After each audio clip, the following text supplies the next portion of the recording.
In June of 1864, the war between the states was entering its final year, and one of the main thoughts that occupied President Abraham Lincoln's mind was the part played by Rome in the war.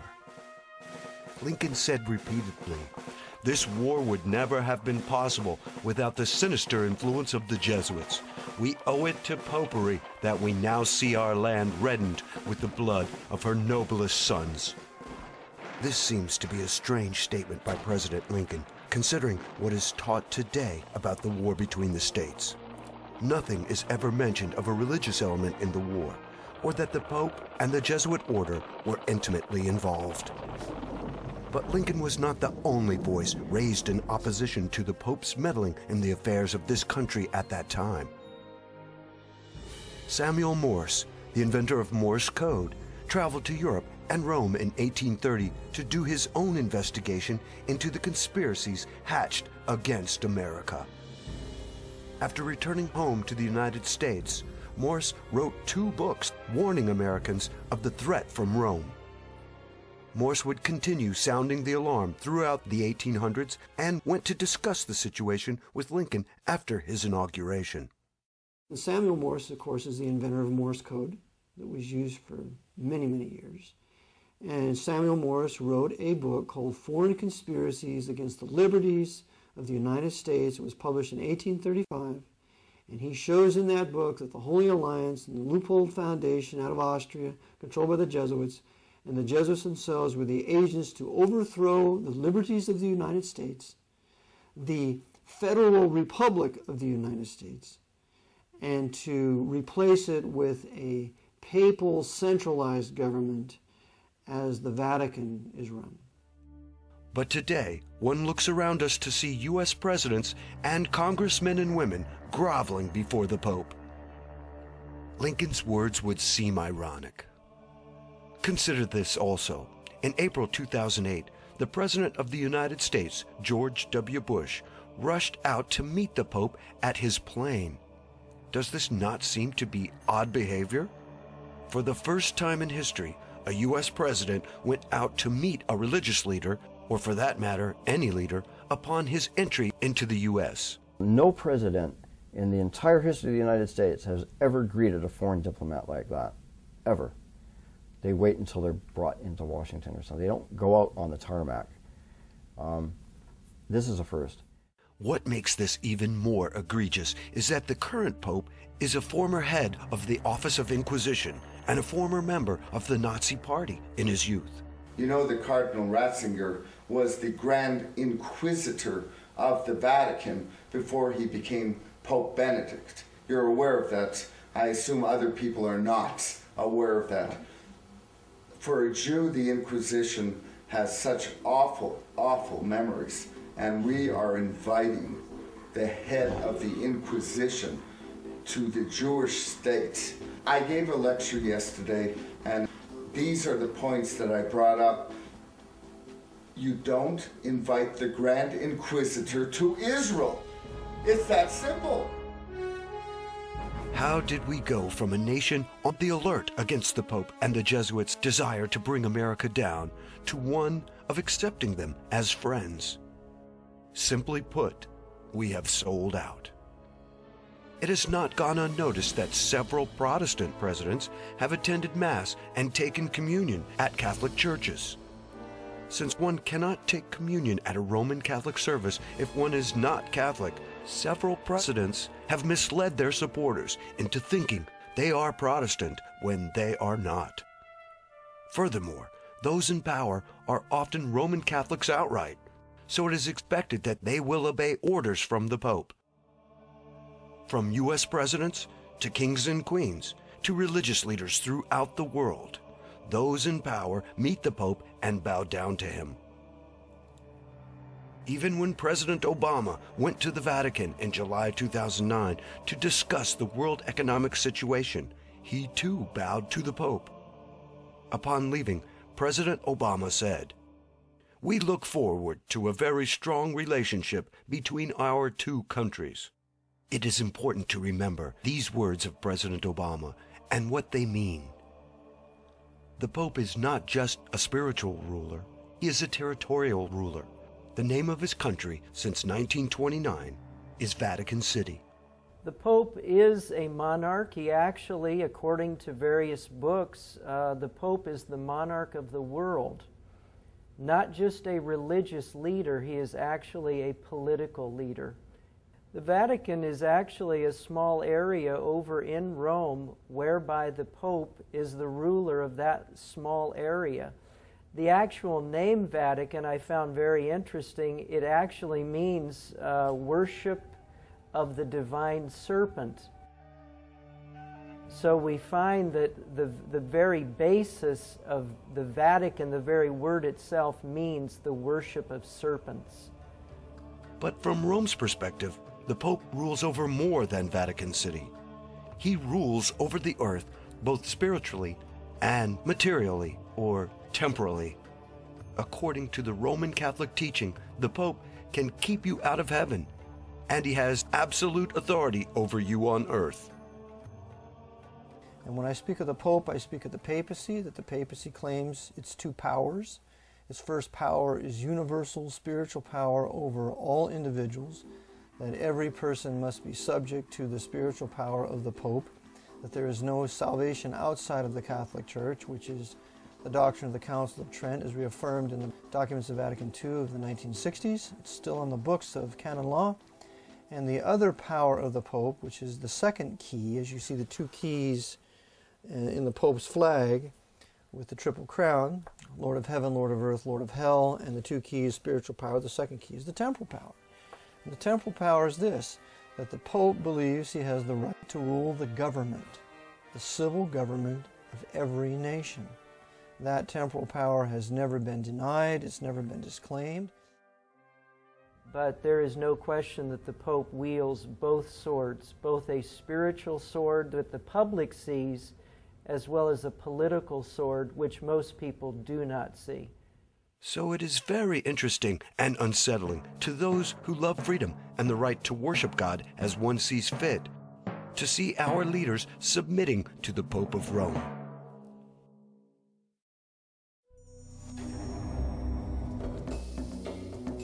Now let us revisit Lincoln's words. We have discussed the popes and the papacy, but what about the other group Lincoln mentioned? He spoke of the sinister influence of the Jesuits. Who are the Jesuits? Jesuits are a group of people that were raised up right around 1535, 1540. Their leader was Ignatius Loyola. They basically had two purposes. One purpose was to destroy the Protestant Reformation, because as you remember, Martin Luther had appeared at the Diet of Worms in 1521, stood before Charles V and the Holy Roman Empire. And so the Catholic Church sought to stop the Protestant Reformation that Luther began, and they couldn't do it. And so about 20 years after Luther stood at the Diet of Worms, the Jesuit Order was created. And one of their purposes was to destroy every vestige of the Protestant Reformation, both in the religious realm, in the political realm, and in the economic realm, because the Protestant Reformation not only affected the religious arena, it also affected the political and the economic arenas as well. That was one goal of the Jesuit Order. The other aspect was to restore the supremacy and dominance of the Pope throughout the world. The Jesuit Order has directed popes concerning policy, both foreign and domestic, since 1540, in particular since the Council of Trent. The Council of Trent, indeed. It started in 1545. It went for the next 18 years. That doesn't mean that they stayed there for 18 years. They met in different places, but over that period of time, the various leaders of the Catholic Church and the newly formed Jesuit Order would come together from time to time and discuss how the Catholic Church would respond to the teachings of the Protestant Reformation. Would they accept them, or would they completely reject them? So the doctrines that were being championed at the Reformations, the doctrines of grace, justification by grace through faith, justification by faith alone, sola scriptura, only the scriptures, by grace alone, through faith alone, etc., etc. No baptismal regeneration, that there is only salvation in Christ, that we do not participate in our salvation. It's not a joint effort of man and God, etc., etc., etc. All the doctrines championed by the Reformers were absolutely accursed and condemned and reprobated by the Council of Trent that the Jesuits really oversaw from 1545 to 1563. It was an 18-year council in the town of Trent, Italy, and that is the foundation of what we call the Counter-Reformation. And the Council of Trent laid out the focal point, the direction that the Catholic Church would go for the next 4 centuries. Basically, at the Council of Trent, they decided that tradition and what the church fathers of the Catholic Church taught would continue to be the sole authority in the Catholic Church. Now, of course, there's other aspects of that, other teachings that branch off from that, but that is the basic sum of the Council of Trent, that tradition would still rule the Catholic Church. The anathemas that they have come out with that came from the Council of Trent to destroy heretics, to destroy those who would uphold the Word of God, those still live today. That's correct. The papacy has not rescinded any of the curses set forth in the Council of Trent. In fact, the Council of Trent ends and says, "Accursed be all heretics. Accursed, accursed."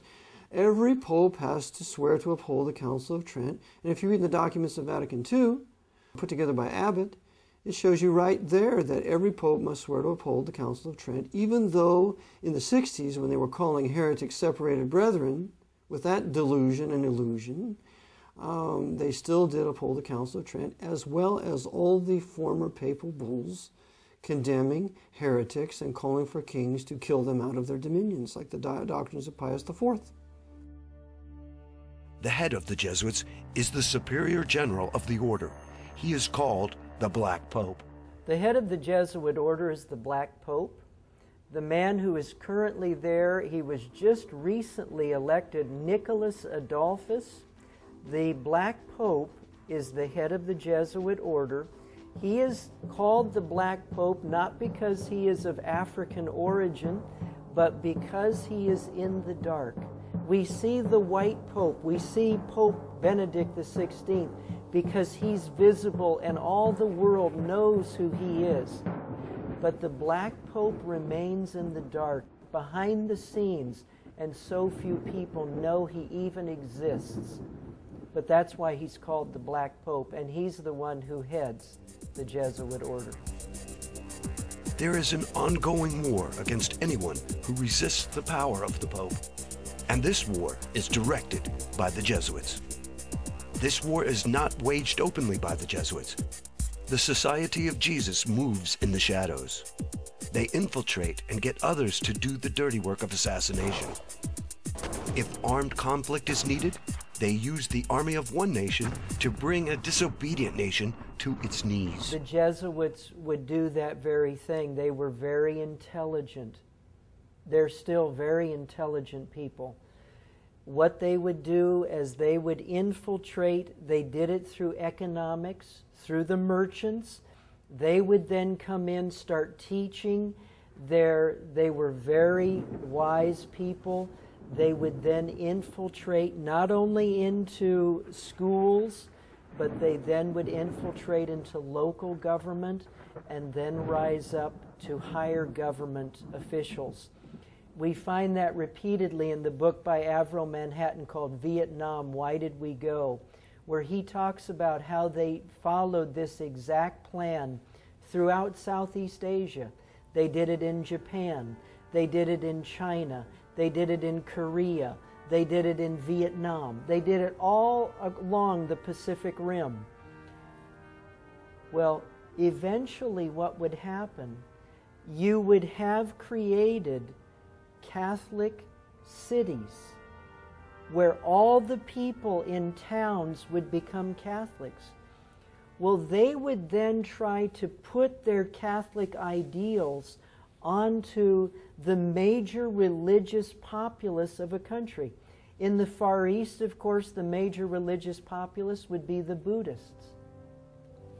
So these Catholics in these countries, these converts to Catholicism, they would try to push their Catholicism on their Buddhist friends. And when the Buddhist friends rejected it, the Catholics would start to use force. Well, then the Buddhists would appeal to the local governments, the state governments, the national governments, and then there would be revolution. It got so bad in Japan that in 1639, the Japanese emperor, he said, no more Catholics, no more Europeans will come to our island again. And that ban stayed there for almost 2 centuries. This happened throughout the Far East and in other countries throughout the world. Why has this assault on the non-Catholic world been ignored by most people, especially Protestant ministers? Billy Graham he didn't protest towards the latter part of his life. For the first part, I think he was solid when he first started. But along around the early 60s, his voice was silenced. Robert Schuller, Paul Crouch, Hal Lindsey, Pat Robertson, James Dobson, all of these men, they're not protesting. What they have become are agents of Rome. I remember back when I was starting my student teaching, I was teaching 7th grade history to young people talking about the Pilgrims and Puritans coming over to America. The book said absolutely nothing about why they were coming to America. And I was just reading, and I've got a book here called the Rothschild Money Trust, and also a book about the Rockefellers, the Rockefeller File by Gary Allen. But these people have set up trusts, and they have rewritten the history books. They have rewritten the history books so that the 7th grade history book that I was teaching out of said nothing about the Reformations. We have to remember that the papacy, specifically the Black Pope, controls all high-level Freemasonry. That includes the Pope's Masonic Jewish Zionist running his Kingdom of Jerusalem. That includes the top Freemasons in this country, especially the temple there in Washington, D.C. That includes all of your big evangelists. For example, Billy Graham is a 33rd degree Freemason.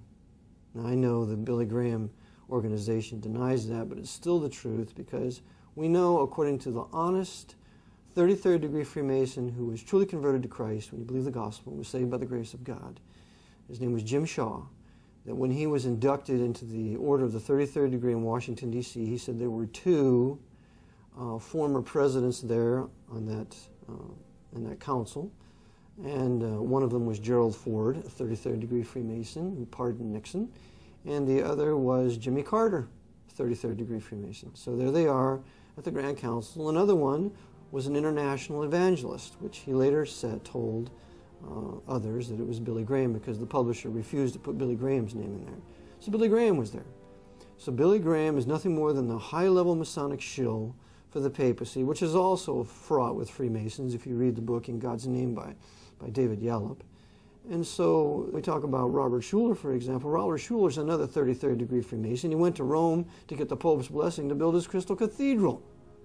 And Robert Schuller is a personal friend of the anti-white, hateful racist Louis Farrakhan, who is another high-level Freemason who runs the Nation of Islam for the Archbishop of Chicago. So we have all these high-level Masonic leaders, black and white, of all these various different religions, working together for agitation among the peoples of this country, but never ever exposing the papacy as the true heart and soul and its real master. All of this sounds incredible. It becomes less so when one examines the oath of the Jesuits. We have to understand that these men have died to their own self-will. It's something a Christian should do. That's the way we should be. We have no life anymore. Our life we're dead with Christ and we're hidden God with Him. When Christ is revealed, who is our life, then we shall be revealed with Him in glory. We need to learn to die to ourselves and count our lives as nothing. That our only purpose is to do the will of our Master. And when He's finished with us, then let us die. The Jesuits have done this, but they do it for the devil. And so they have completely been emptied of their own personalities, and upon the order of their commander will do exactly what they're told. There's no such thing as a disobedient Jesuit. They're all under orders. They've been trained for 15 years. They're soldiers. They're more of a Marine Corps than the Marines. The Marines were fashioned after the Jesuit order. You break the man down in boot camp, you rob him of his personality, you shave his head, you put all the same clothes on him, they're all treated the same, they're treated like dirt, we're going to rob you of your will so that we can mold you into what we want you. That's all Jesuit. So, this is how they think. In a given the order, they will kill you, me, themselves, their mother, anything they're ordered to do, that is what they will do. We're going to bring down 9/11 today, gentlemen. Okay, give me the order, what we do, what button we push, do I need to be inside, outside, what is it? And that's what they'll do. We need to bring down the Pentagon today. We need to blow up Arizona in Pearl Harbor in 1941. Okay, I'll be there. What's my orders? They're all under orders. And this is why you can have no country with a Jesuit presence in it. They have to be expelled. And all their agents that they work through must be expelled. And this is exactly what Tsar Alexander I did in 1820. He kicked out all the Jesuits out of Russia. In 1822, he shut down all the Masonic lodges. And in 1825, he was poisoned. So this is the Jesuit mindset, and we should read the spiritual exercises. We should read some of their works. We need to read the Jesuit doctrines of regicide, how it's no murder to kill a heretic, how it's okay to lie, cheat, and steal, how it's okay to kill your enemy, how it's okay to kill a woman that you commit adultery with. If she should want to tell on you, you can kill her. It's all right in there in their canon law. It's okay to steal. The whole world is their candy shop, where they can steal everything they can get their hands on to consolidate it under the power of the Jesuit order. And if that means killing kings or sinking ships, even if it causes their own death, they do it for the greater glory of God. Ad majorem Dei gloriam. When a Jesuit priest is elevated to a position of high command, he is administered what is called the Jesuit Extreme Oath of Induction. This oath has been called the Fourth Vow, or the Blood Oath, given to those in the Society of Jesus besides the traditional vows of poverty, chastity, and obedience. A copy of the Extreme Oath can be found in the Congressional Record. I want to read a statement to you, which is the Jesuit Oath. It says, this is the Jesuit Oath. I do further promise and declare that I will have no opinion or will of my own, that's from the Spiritual Exercises of Loyola, or any mental reservation whatever, even as a corpse or cadaver, but will unhesitatingly obey each and every command that I may receive from my superiors in the militia of the Pope. I furthermore promise and declare that I will make and wage relentless war, as I am directed to do, to extirpate and exterminate Protestants and liberals from the face of the whole earth. I will neither spare age, sex, or condition. I will hang, burn, waste, boil, flay, strangle, and bury alive these infamous heretics, rip up the stomachs and wombs of their women, and crush their infants' heads against the wall, in order to annihilate forever their execrable race. And then it goes on.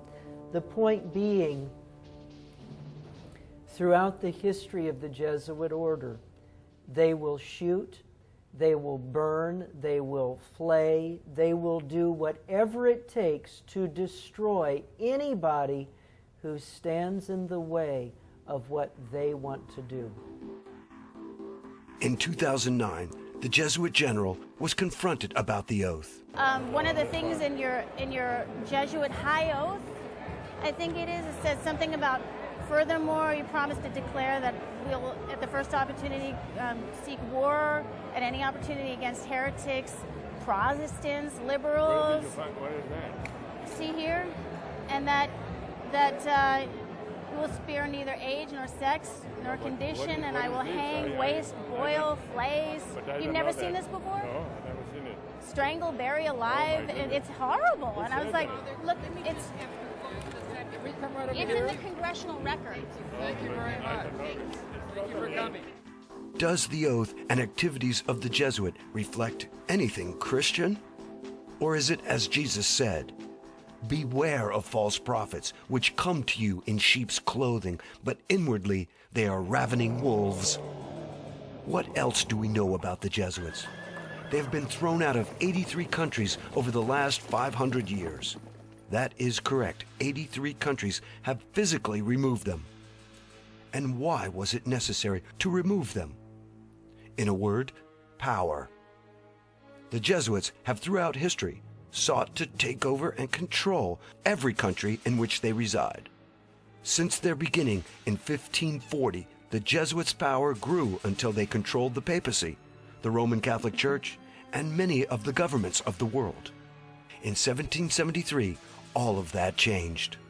One by one, countries began to expel the Jesuits from their borders. This culminated in the suppression or abolishment of the Jesuits in 1773. In that year, Pope Clement XIV officially disbanded the order forever. This providential act enabled a nation based on religious liberty to be formed, the United States of America.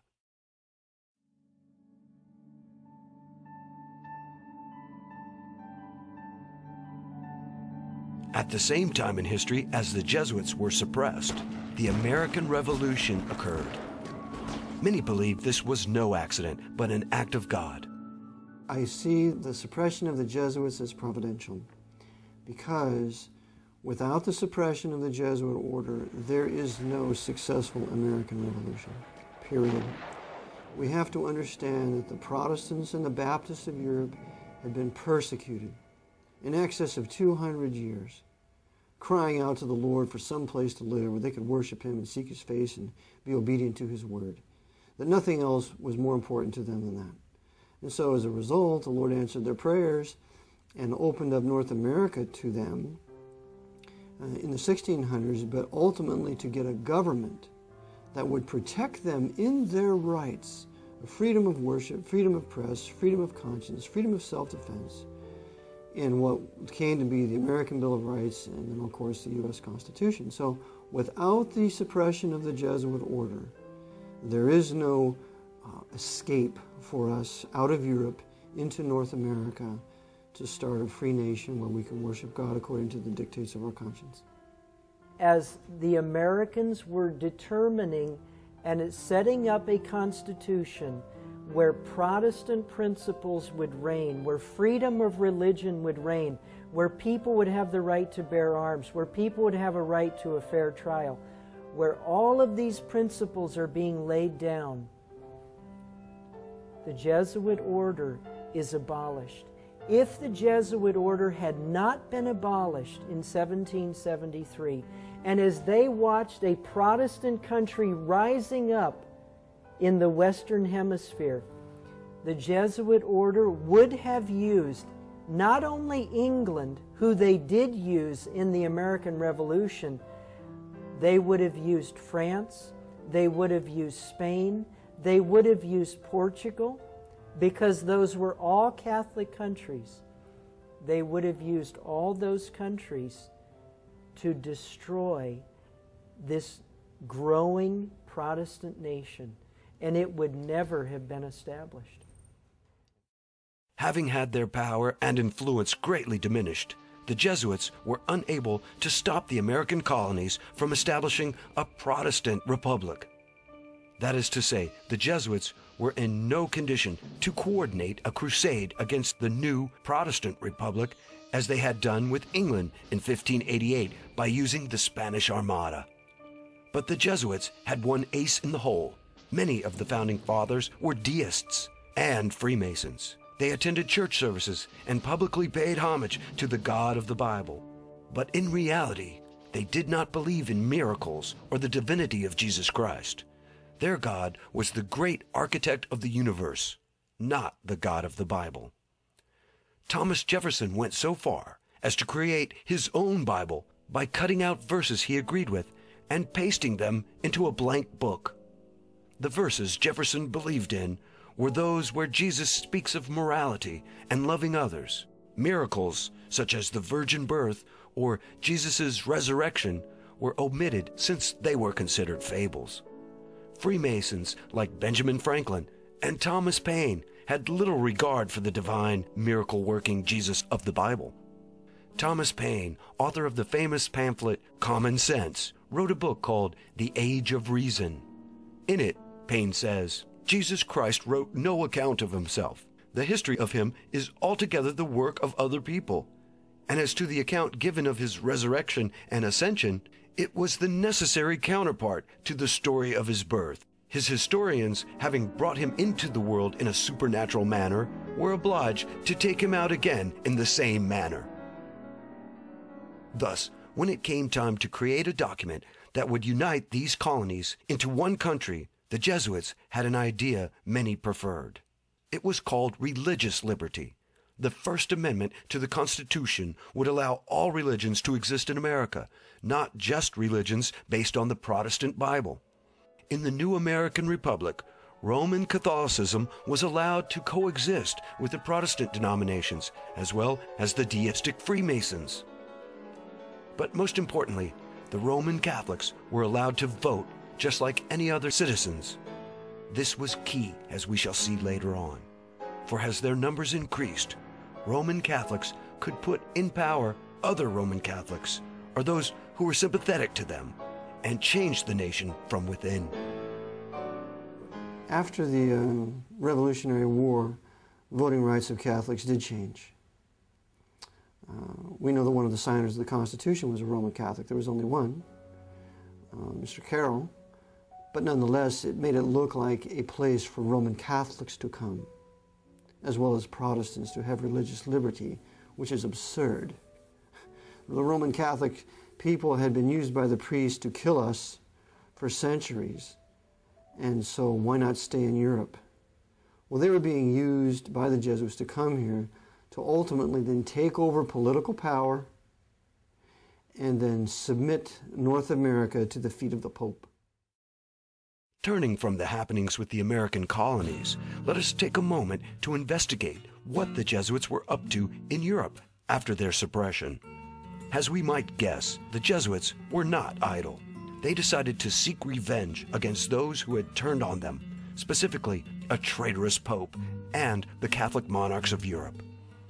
In 1774, a year after the Jesuits were disbanded forever, Pope Clement XIV had suppressed the Jesuits, and a short time later he was poisoned.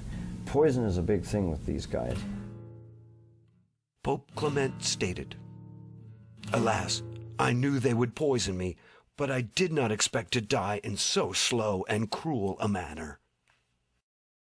A post-mortem examination of his body revealed the presence of a poison. Thus, the Jesuits rid themselves of a troublesome pope. The vendetta on the Catholic monarchs of Europe was approached in a less obvious manner. Cleverly, the Jesuits determined not to act in their own name, but decided to work through front groups and to have them take the blame for their revenge. In this way, the Jesuits would continue to appear to be disbanded and innocent of any involvement in the matter. The first front group the Jesuits used was called the Illuminati. The Illuminati was organized in Bavaria by a Jesuit professor, Adam Weishaupt, on May 1, 1776, just 3 years after the Jesuits were disbanded. Many sources only casually mention that Weishaupt was a former Jesuit, and they usually state he was an ex-Jesuit. In reality, Weishaupt never left the order. As for the order itself, it never was truly disbanded. In Bavaria, when the Illuminati was founded in 1776 by Adam Weishaupt, Weishaupt is used by the Jesuits then to continue the work of the Jesuit Order under another name. Weishaupt never repudiated the Jesuits. That's a lie of many, many conspiratorial historians controlled by the Pope. They want to create this dichotomy between the Illuminati and the Jesuits. Never fall for it. Weishaupt was operating under orders from a superior, Ritchie at the time, who was the general, and then later another superior. But Weishaupt then enters into an alliance with the House of Rothschild. So now we see the Rothschilds, the Jewish Rothschilds, Red Shield, become the bankers for the Jesuit Order during the upheaval we will know as the French Revolution and Napoleonic Wars. So this alliance between the Jesuits and the House of Rothschild, these high-level Masonic Jews, is very important to realize at this point because we have to live with it and deal with it today. Also, Bavaria is the stronghold of the Jesuits. There was a huge inquisitional torture chamber there in Nuremberg. Interesting that the Nuremberg trials of the Nazis would be held there. And the very principles of the Illuminati, the way the organization was run, it's the very principles of the Jesuit Order, and that's found in Nesta Webster's book called Secret Societies. In 1814, Francois Charles de Berkheim reported on Germany's secret societies and stated, "The oldest and most dangerous association is that which is generally known under the denomination of the Illumines, and of which the foundation goes back towards the middle of the last century. Bavaria was its cradle. It is said that it had for founders several chiefs of the Order of the Jesuits." Through the Illuminati, the Jesuits sought to take over various powerful secret societies, especially the higher degrees of Freemasonry. If you study all of the different organizations in the world, whether it be the Knights of Malta, the Bilderbergers, the Club of Rome, the Council on Foreign Relations, as you study all these different groups, and the Knights of Malta would be included in that, you find that they are like a buffer behind which the Jesuit Order operates. In his book, Proofs of a Conspiracy, John T. Robison wrote concerning the Masonic lodges. At this time, 1798, the Jesuits interfered considerably, insinuating themselves into the lodges. Robison went on to say, "This society is well known to have put on every shape and to have made use of every mean that could promote the power and influence of the order.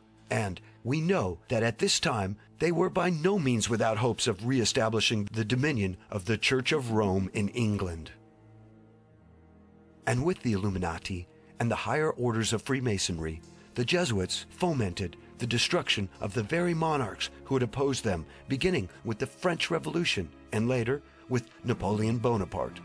Well, the French Revolution was launched and waged by the Jesuits using Grand Orient Freemasonry and Scottish Rite Freemasonry in England for the purpose of punishing the Roman Catholic monarchs of Europe, taking back the Vatican Empire from the Pope, tearing away the colonies from England, Protestant England. They were doing several things at one time. Remember, the Jesuits are the great Hegelians. They can think along 10, 20, 50 different lines at the same time and coordinate them all together. So to understand what we do, we have to think dialectically. We can never think linearly. So the purpose of the French Revolution, first and foremost, was to punish the Roman Catholic monarchs of Europe. And that they did. What happened? Why, they beheaded Louis XVI, the grandson of Louis XV. We're going to teach you Bourbons of France who you mess with when you suppress the Jesuits.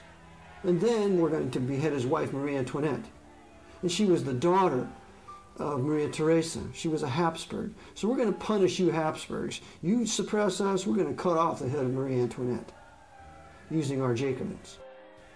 And then you Braganzas of Portugal, we're going to drive you into exile using Napoleon. They did. They had to go into South America. And you Bourbons of Spain, we're going to drive you into exile too. We're going to have Napoleon set up a little banana republic up here in Spain. And then you Knights of Malta, how dare you kick us off your island of Malta in 1768? We're going to teach you a lesson. So they took Napoleon down here with his huge fleet, took all the treasures of the Knights of Malta and took all their weapons so that they could use that in the invasion of Egypt, at which time the Jesuits used Napoleon to kill all the Mamelukes, the bodyguard of the Caliph of Egypt. So now they're waging war against Islam like they are today. When Napoleon's usefulness came to an end, the Jesuits had him betray his soldiers in a war with Russia. Like many of the founding fathers of America, the French soldiers were very nationalistic, and they would be a problem in the future plans of the Jesuits. After his defeat in Russia, Napoleon was forced to abdicate. Working in the shadows, the Jesuits made sure he was kept in reserve should he be needed. So Napoleon was sent to the island of Elba and given an annual pension of 2 million francs. Then, on August 7th, 1814, the unthinkable occurred. Pope Pius VII restored the Jesuit order. The Jesuits were revived in 1814 with the papal bull by Pope Pius VII, which brought them back into existence. The suppression of the Jesuits was to last forever. It only lasted 41 years. Former U.S. President John Adams wrote to Thomas Jefferson in 1816 about the rebirth of the Jesuits and the danger they posed to America. Adams stated plainly, "I do not like the resurrection of the Jesuits. They have a general now in Russia, in correspondence with the Jesuits in the United States, who are more numerous than anybody knows. Shall we not have swarms of them here, in as many disguises as only a king of the gypsies can assume, dressed as painters, publishers, writers, and schoolmasters? I have lately read Pascal's letters over again, and 4 volumes of the history of the Jesuits. If ever any congregation of men could merit eternal perdition on earth and in hell, it is this company of Loyola." Jefferson replied back to Adams, "Like you, I disapprove of the restoration of the Jesuits, for it means a step backward from light into darkness." Coincidentally, the restoration of the order occurred 1 month before the first meeting of the Congress of Vienna in 1814. The Jesuits were deeply involved in this meeting. When the monarchs of Europe began fighting among themselves, the Jesuits manipulated the circumstances to bring Napoleon back for an encore performance, the famous 100 Days. The monarchs gathered in Vienna came to terms quickly in order to meet this renewed threat, the Jesuits' careful manipulation of the events being played out like a chess game. Again, it must be remembered that the Society of Jesus never wanted to do away with kings.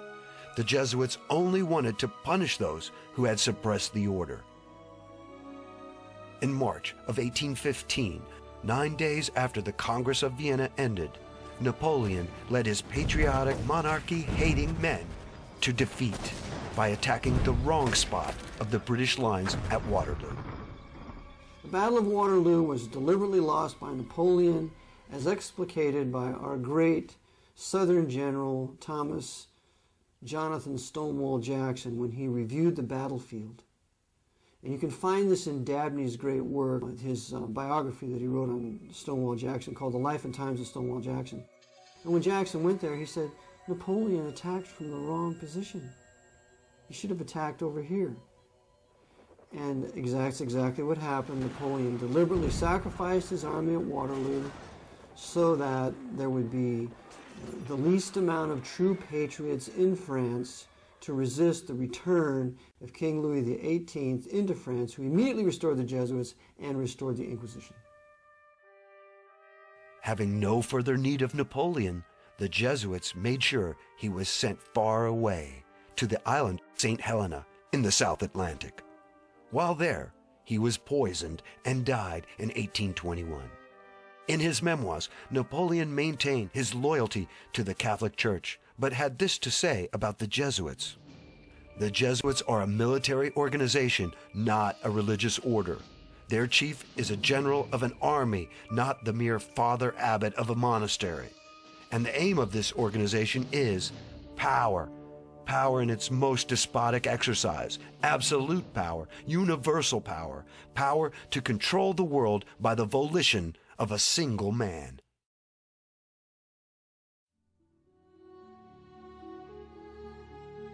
We have stated that the Jesuits were deeply involved in the Congress of Vienna. Ostensibly, this meeting of the monarchs of Europe, under the direction of the Jesuits, was for the purpose of reorganizing Europe, restoring the balance of power, and discussing the creation of a federation of Europe. According to author Burke McCarty, the Congress of Vienna and several other secret meetings were in reality black conspiracy against popular governments. After the Constitution is signed, Protestant principles are put in place in the United States.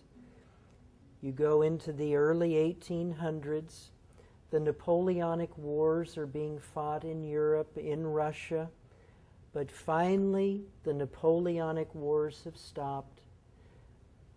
All of the monarchs of Europe convene in Vienna, Austria. The man who headed it was Clemens von Metternich of Austria.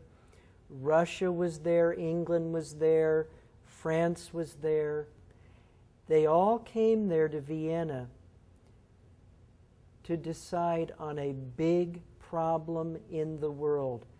There were governments of the people, by the people, and for the people that were being established. And these monarchs of Europe and the Pope himself, Pope Pius VII, and the newly formed, reestablished Jesuit Order in 1814, they all came together and they said, if we don't destroy these free popular governments, eventually the principles of those governments will destroy us. So at the Congress of Vienna, it was voted that they would pursue the destruction of any free governments in this world. And in 1814, the one government that was the thorn in their side was the United States of America. 8 years after the Congress of Vienna, the same parties met in Verona, Italy, for a second meeting to discuss the United States of America and the threat of popular governments. For posterity's sake, on April 25, 1916, Senator Robert L. Owen of the United States Congress entered into the congressional record the secret Treaty of Verona that was signed by the monarchs of Europe. These kings of Europe, under the control of the Pope, called themselves the Holy Alliance. The first article stated, "The high contracting powers engage mutually in the most solemn manner to use all their efforts to put an end to this system of representative governments." The third article gave special thanks to the Pope for what he has already done for them and solicit his constant cooperation in their views of submitting the nations. Now, the Treaty of Verona was an agreement between the Catholic monarchies of Europe and the Vatican to destroy the concept of representative government worldwide. Samuel B. Morse shows conclusively that Metternich and the Jesuit Order and Pope Pius VII, they all agreed that the way that they would destroy the United States would be by sending as many Catholic immigrants to the American shores as they possibly could. So thousands and thousands of Catholics were sent to the United States. Thousands and thousands of Catholic priests and many Jesuit coadjutors were sent to America to take over and destroy this government. The treaty was signed on November 22, 1822 in Verona, Italy, by Metternich of Austria, Chateaubriand for France, Bernstedt for Prussia, and Nesselrode for Russia. After reading the secret treaty, Senator Owens pointed out that the threat under the secret Treaty of Verona to suppress popular governments in the American republics is the basis of the Monroe Doctrine. This secret treaty sets forth clearly the conflict between monarchical government and popular government, and the government of the few as against the government of the many. Because of the congresses at Vienna and Verona in 1814 and 1822, there was an English statesman who was at both of those meetings. His name was Lord George Canning.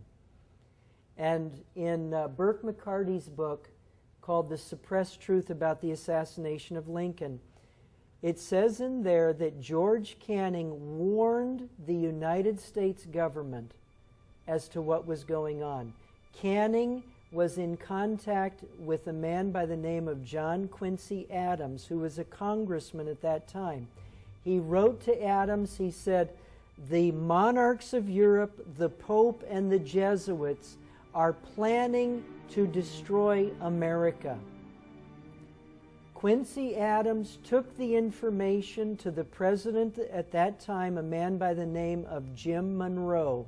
We know him as James Monroe.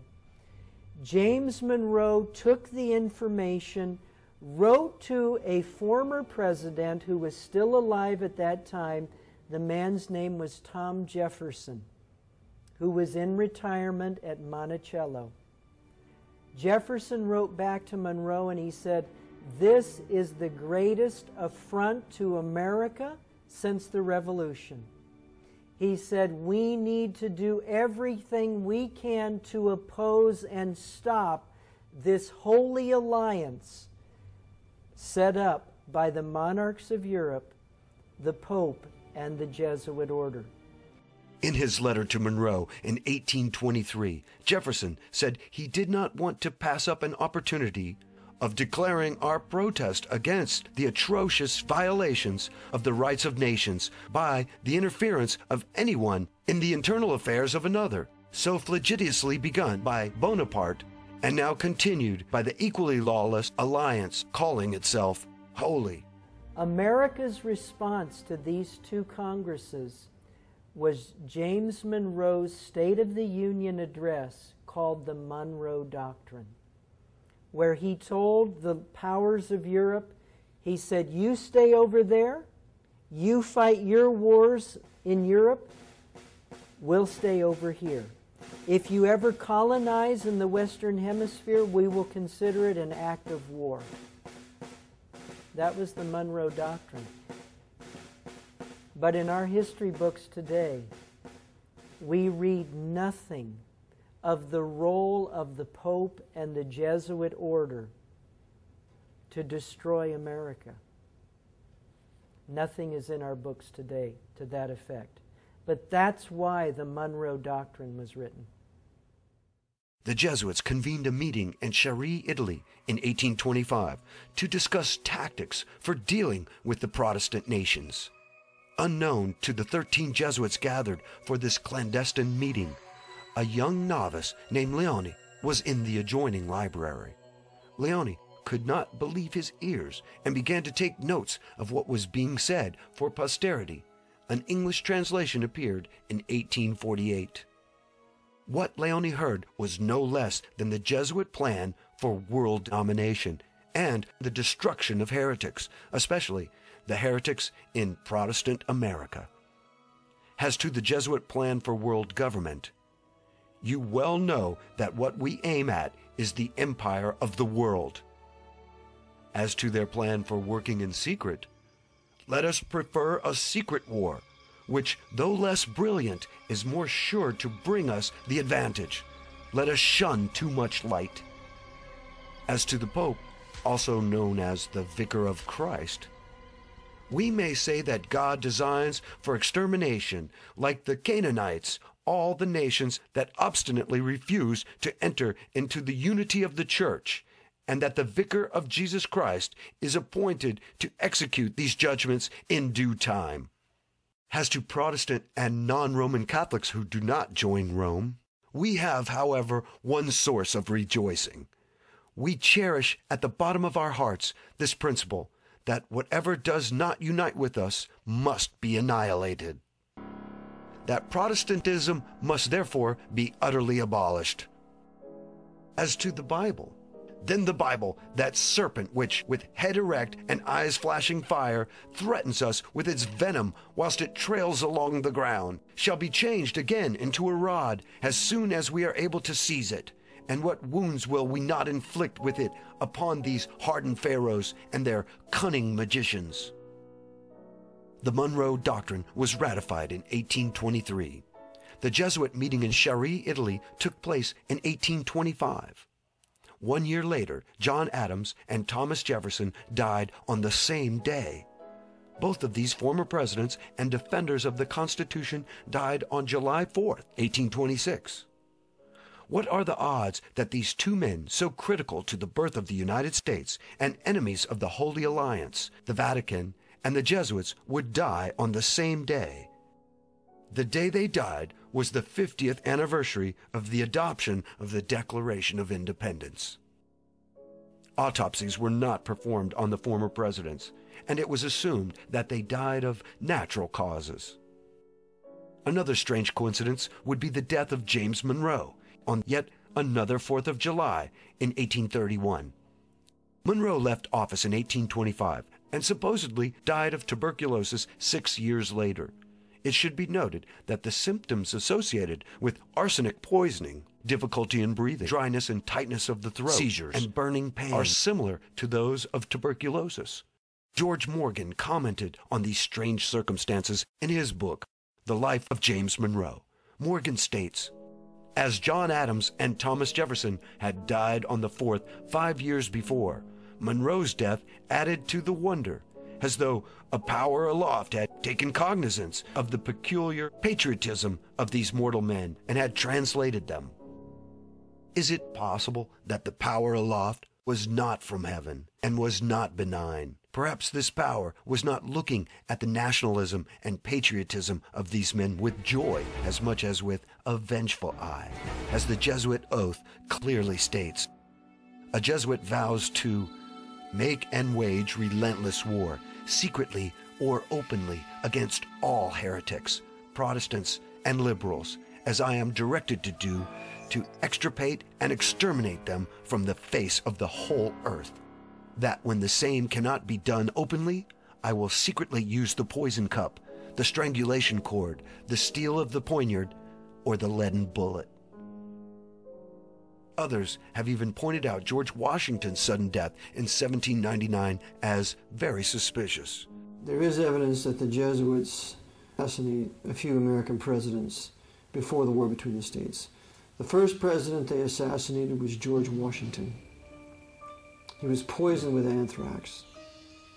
One of his 3 attending physicians was behind that poisoning. Remember, from the day he took sick to the day he died was a mere 2 to 2.5 days, according to Headley's great work, The Life of Washington. So he was murdered.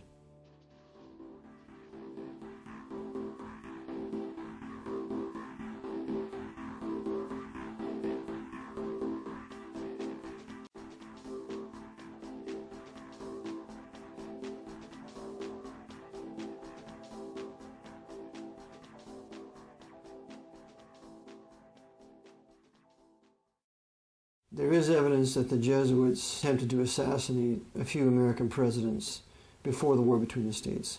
The first president they assassinated was George Washington.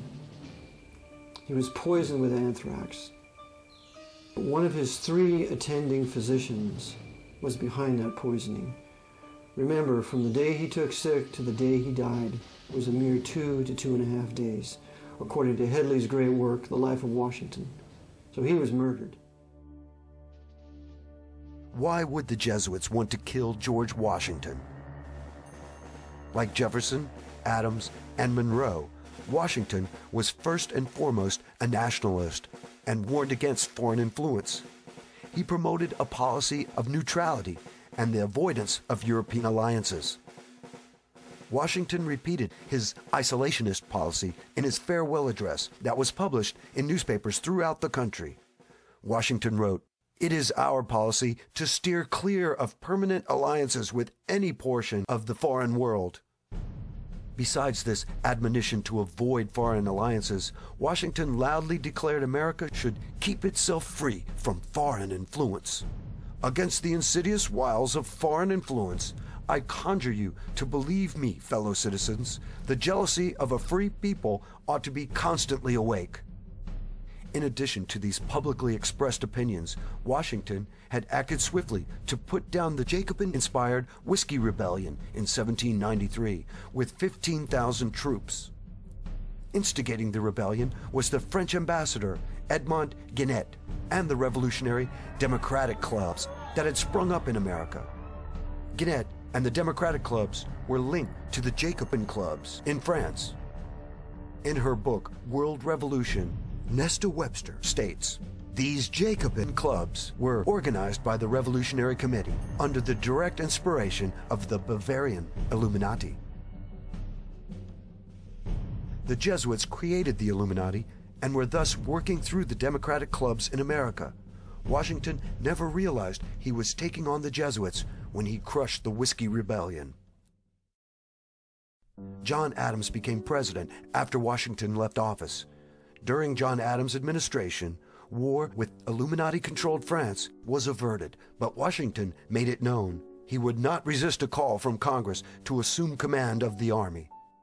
Furthermore, Washington endorsed the passage of the Alien and Sedition Acts that were designed to protect the United States from the extensive French Jacobin conspiracy. It is therefore no wonder that the vengeful eye of the Jesuits was focused on George Washington. After leaving office in 1797, Washington lived only 2 years and 9 months. From the onset of his illness in 1799 to his death was a mere 2 days. As with Monroe's death, the symptoms leading up to Washington's death were difficulty in breathing, tightness of the throat, and burning pain. Washington was only 67 years old when he died. Like Jefferson, Adams, and Monroe, there was no autopsy with Washington's death. However, the Jesuits made sure they had a servant on hand, Tobias Lear, to carefully plant the story that Washington had neglected to take off his wet clothes after coming in from his day of riding about his farms in snowy weather. Washington had taken cold, undoubtedly from being so much exposed the day before, and complained of a sore throat. Lear said this even though Washington explicitly told him that his great coat had kept him dry. According to Lear, we are to believe that George Washington, who survived the hardship of a winter at Valley Forge and other severe winters, did not know how to take care of himself in bad weather. The more likely truth is that Washington had opposed the plans and schemes of the Society of Jesus and was assassinated for his interference. Other American presidents, both in the 19th and 20th centuries, who would run afoul of the Jesuit Order, would meet untimely deaths. For instance, the short presidency of William Henry Harrison. Harrison had been elected president on March 4, 1841. He would serve as president for only 35 days. At the end of March, the newly elected president came down suddenly with an illness and died. Many thought this was the result of his long inaugural address, which lasted over 2 hours in cold weather. But Harrison had been fine after the speech, and weeks had passed since the inauguration. Why was Harrison assassinated? One only has to go to his inauguration address to find the main reason.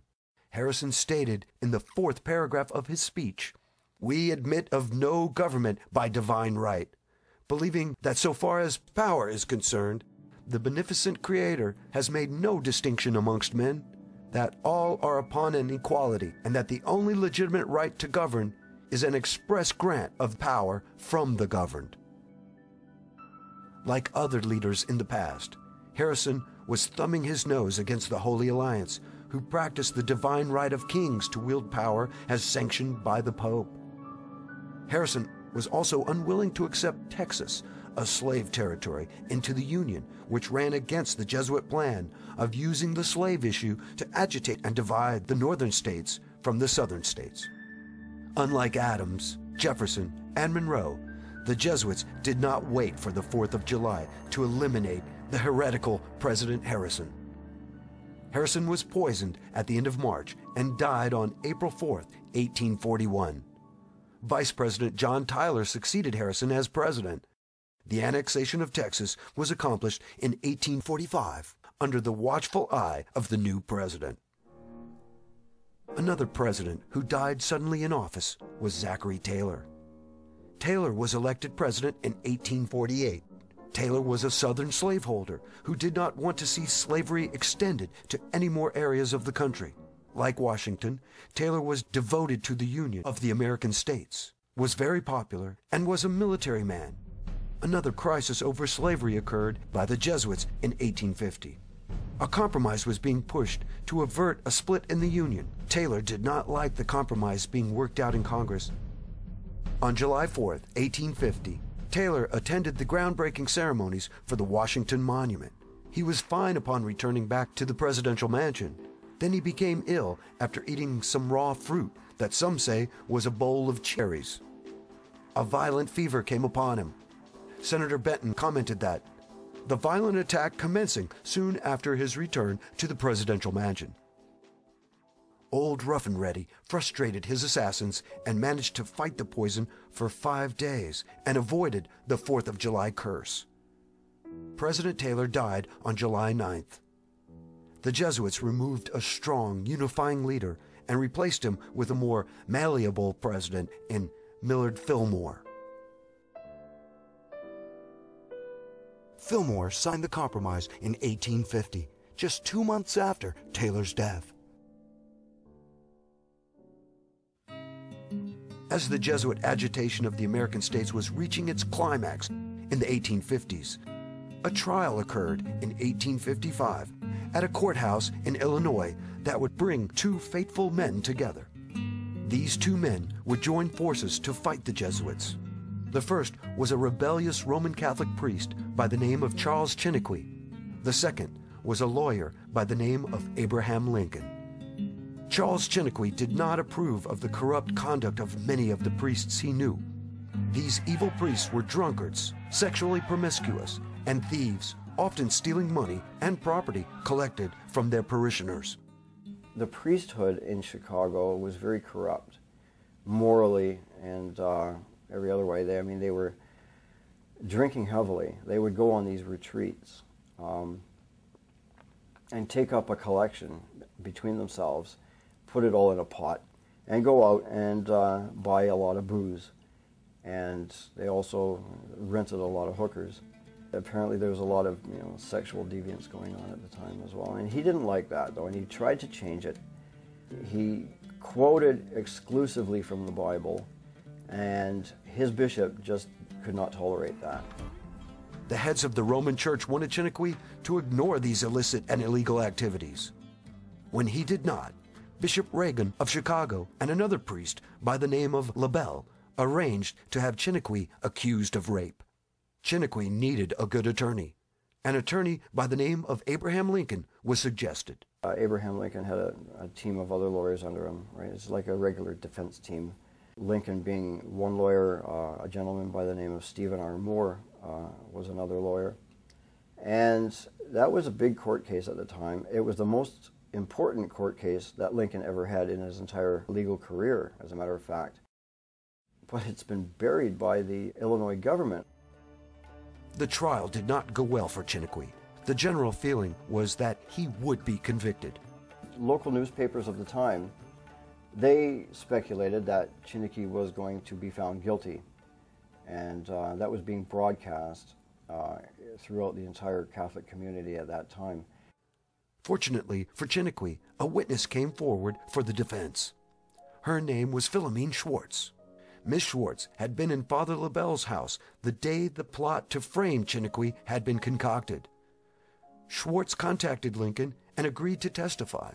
She caught the midnight train to Urbana and met up with Abraham Lincoln and explained to him exactly what happened. Once Bishop Reagan and Father LaBelle found out about the potential witness, they fled the city. The prosecution dropped the charges, and Chiniquy was vindicated. As they left the courtroom, Charles Chiniquy was in tears.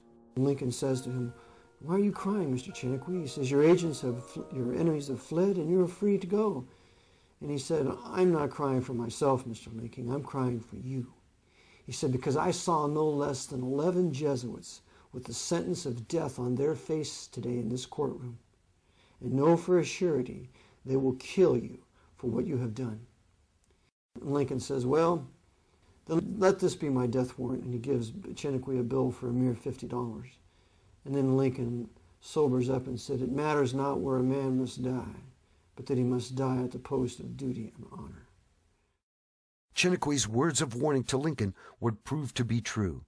The conspiratorial hand of the Jesuits at work, a conspiracy to further their goal of a world under papal control.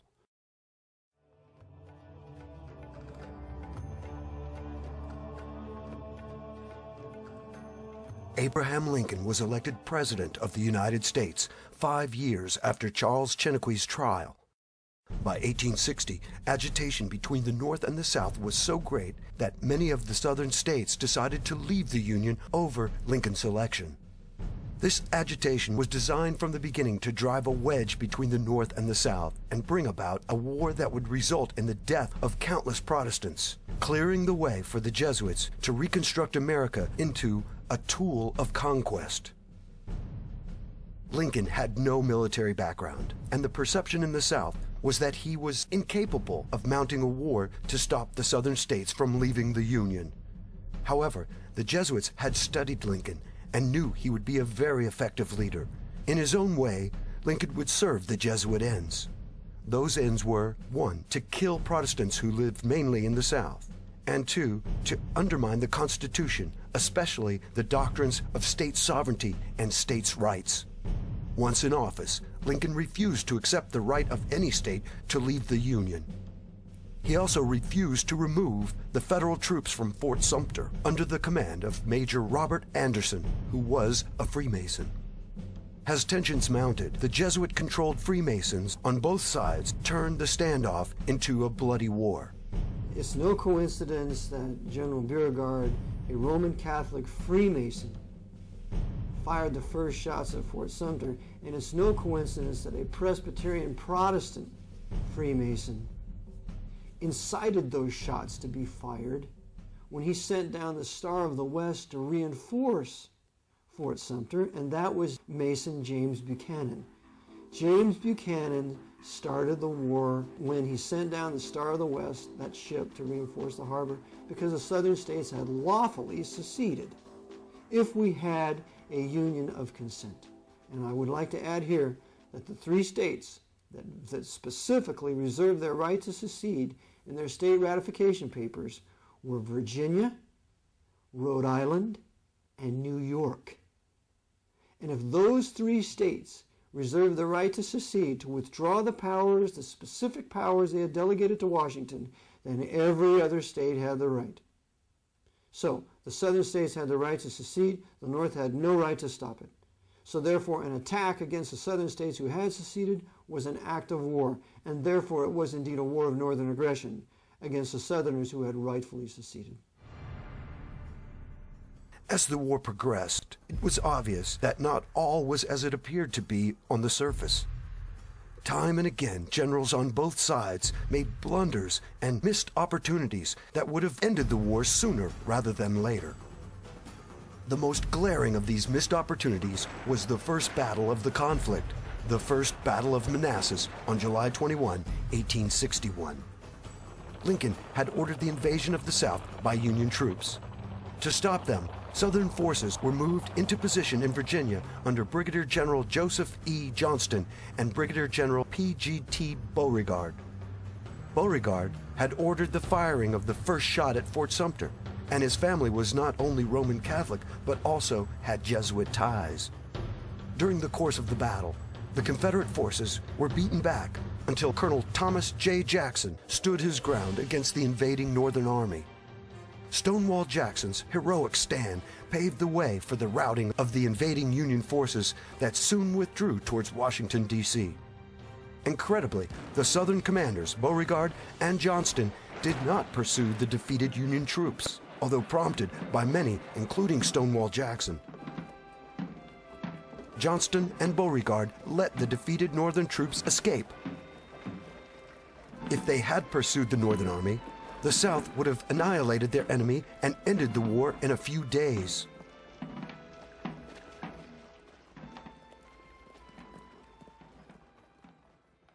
Along with Johnston and Beauregard, there were other Southern generals who seemed, at times, to be working against the South. Take, for instance, the legendary Robert E. Lee. It was General Robert E. Lee who ordered the disastrous Pickett's Charge at the Battle of Gettysburg on July 3, 1863. Author and historian Bevan Alexander states, Pickett's Charge was doomed before it started. Sending massed bodies of men across nearly a mile of open ground against emplaced riflemen and banked cannons was simply an invitation for destruction. Bevan Alexander goes on to say that by insisting on fighting the North at Gettysburg and ordering Pickett's Charge, Lee had lost well over a third of his army and had destroyed the last offensive power of the Confederacy. It was also General Robert E. Lee who refused to listen to Stonewall Jackson concerning the South's overall strategy. Jackson realized that an offensive war against the North would result in the South's defeat. No matter how skilled a battle leader Lee was, he could never win the war by pitting the far weaker resources of the South against the tremendous economic and military power of the North. Stonewall Jackson's plan was to avoid the Northern strength, its field armies, and strike at Northern weakness, its undefended factories, farms, and railroads. Jackson wanted to bypass the Union armies and to win indirectly by assaulting the Northern people's will to pursue the war. Jackson called this unrelenting war. Lee never fully accepted Jackson's view. However, a Union general named William Tecumseh Sherman did. Sherman's march from Atlanta to the sea, conducting unrelenting war, broke the back of the South in 1864 and spelled the end of the conflict. Lee was the one responsible for the defeat of Antietam or Sharpsburg when he left the Order 191 there wrapped up in a cigar that was found by Yankee generals. Lee was behind that. Lee was behind not allowing Jackson to win at least 4 decisive battles against the Union forces, and this is spoken of and written very well in Bevan Alexander's great work, Lost Victories. It is also worthy to note this picture of Robert E. Lee at the age of 38 with his son. Lee is displaying a Mason sign called the Hidden Hand. Compare that picture with these pictures. All display the same Masonic gesture.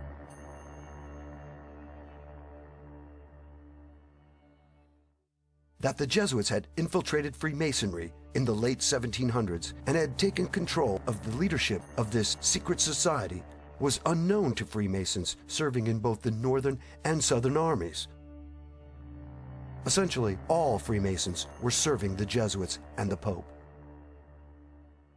Besides Lee's inactions and blunders on the battlefield, as well as those of other Confederate generals, a case can be made that the South's greatest general, Stonewall Jackson, was murdered during the 4-day Battle of Chancellorsville, Lee being an accomplice.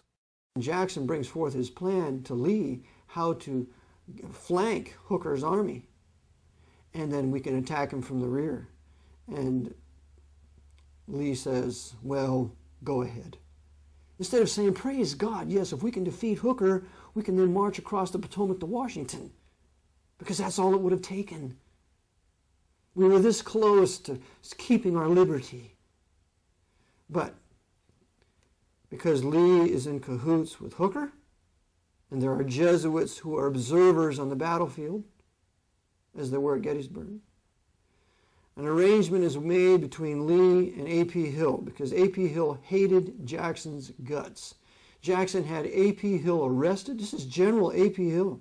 General Jackson had General A.P. Hill arrested for insubordination, and Hill hated him for it. And so this was Hill's chance to get back. So Hill happens to have a subordinate general underneath him, who then will be used to fire upon Jackson. So Jackson, as he arranges his soldiers as they've flanked Hooker, and he tells them, whatever you do, do not stop. You march right through the federal camp. Well, what happens is A.P. Hill's general stops the whole movement. So everything is almost thrown in disarray, and finally this guy's convinced, let's just keep going on. So by this time they're losing valuable time. Still, it was a rout, but it wasn't a defeat like it could have been. And Jackson realizes that something's very wrong. He is now betrayed by A.P. Hill, and he's betrayed by this other subordinate. So in the evening, Jackson is reconnoitering, trying to see what should be done, and he's fired upon by his own troops. And I show in my book that it was a conspiracy because some of the people there, Jackson didn't know who they were. They were Confederate officers, and Jackson never seen them before. So Jackson is wounded, but it's not mortal. He's bleeding, but he's bleeding severely. But what happens is that Major McGuire, the doctor, is called to his assistance. Well, the doctor then takes him off the way from the battlefield and amputates the arm, and his left arm, and Jackson is beginning to recover, but Lee orders him to be taken away from the battlefield by this doctor. And Jackson said, our men need our doctor. Why deprive our hurting, dying men of this valuable doctor? I'm getting better. But oh no, Lee gives the order to go to Guinea Station, take Jackson with you. And so Jackson is being taken there, and he's beginning to recover, and he's talking to the doctor, when can I get back, and so on. Well, the doctor gets him to Guinea Station and takes him away from the main house and takes him out to this little shack where only the doctor and he are allowed to be. And it's there that this dirty Freemason, Hunter McGuire, poisons Jackson, I believe, on about a Wednesday or Thursday. And then Jackson's wife is able to come, and she sees him, but Jackson's not well. His arm it's the famous picture of him where he's had his arm amputated, but you really don't see it. The sleeve is still there. But he's been poisoned for the first time. And then Friday or Saturday, he's given the final poisoning, and he can't survive. And so the doctor poisons him, and his wife Julie is pleading for him. Doctor, isn't there any more you can do for him? And so he dies. And with the death of Jackson, the poisoning of Jackson, then this very same wicked Hunter McGuire poisons Jackson's right-hand man, who's also a preacher, Sandy Pendleton, Colonel Pendleton. He poisoned him too. So the Jesuits are busy using this doctor to get rid of the true Southern Confederate leadership, Lee being a party to all of this. Like many others, Stonewall Jackson was getting in the way of Jesuit plans and had to be eliminated. At this point, we should take note of a man by the name of James Clark. Clark graduated from West Point in 1829. After graduation, Clark was assigned to Louisiana. After a year of service, James Clark resigned his commission and converted to Catholicism. In 1844, Clark would become the first West Point graduate to join the Jesuits. Clark went on to teach mathematics and science at Georgetown University, and he became the president of Holy Cross. It was said that Clark took a lively interest in the doings of his former classmates.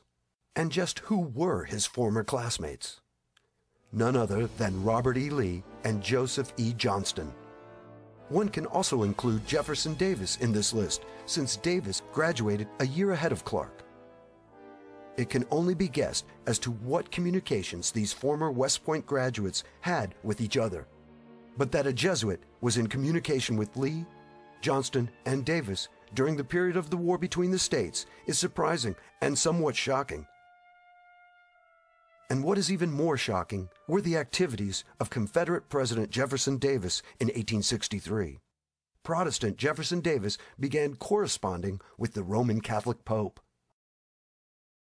Pope Pius IX, who was completely in the hands of the Jesuit Order at this time, because he was not in their hands when he first became Pope.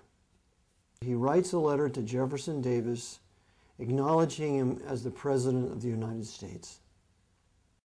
After the Battle of Gettysburg, there was a lot of correspondence that took place between the Davis government and the Vatican, the Davis government appealing to the Pope for official help and recognition, which Pope Pius IX eventually did give him. Davis was no stranger to Roman Catholicism. He had entered the Dominican-operated College of St. Thomas Aquinas near Springfield, Kentucky, for 2 years.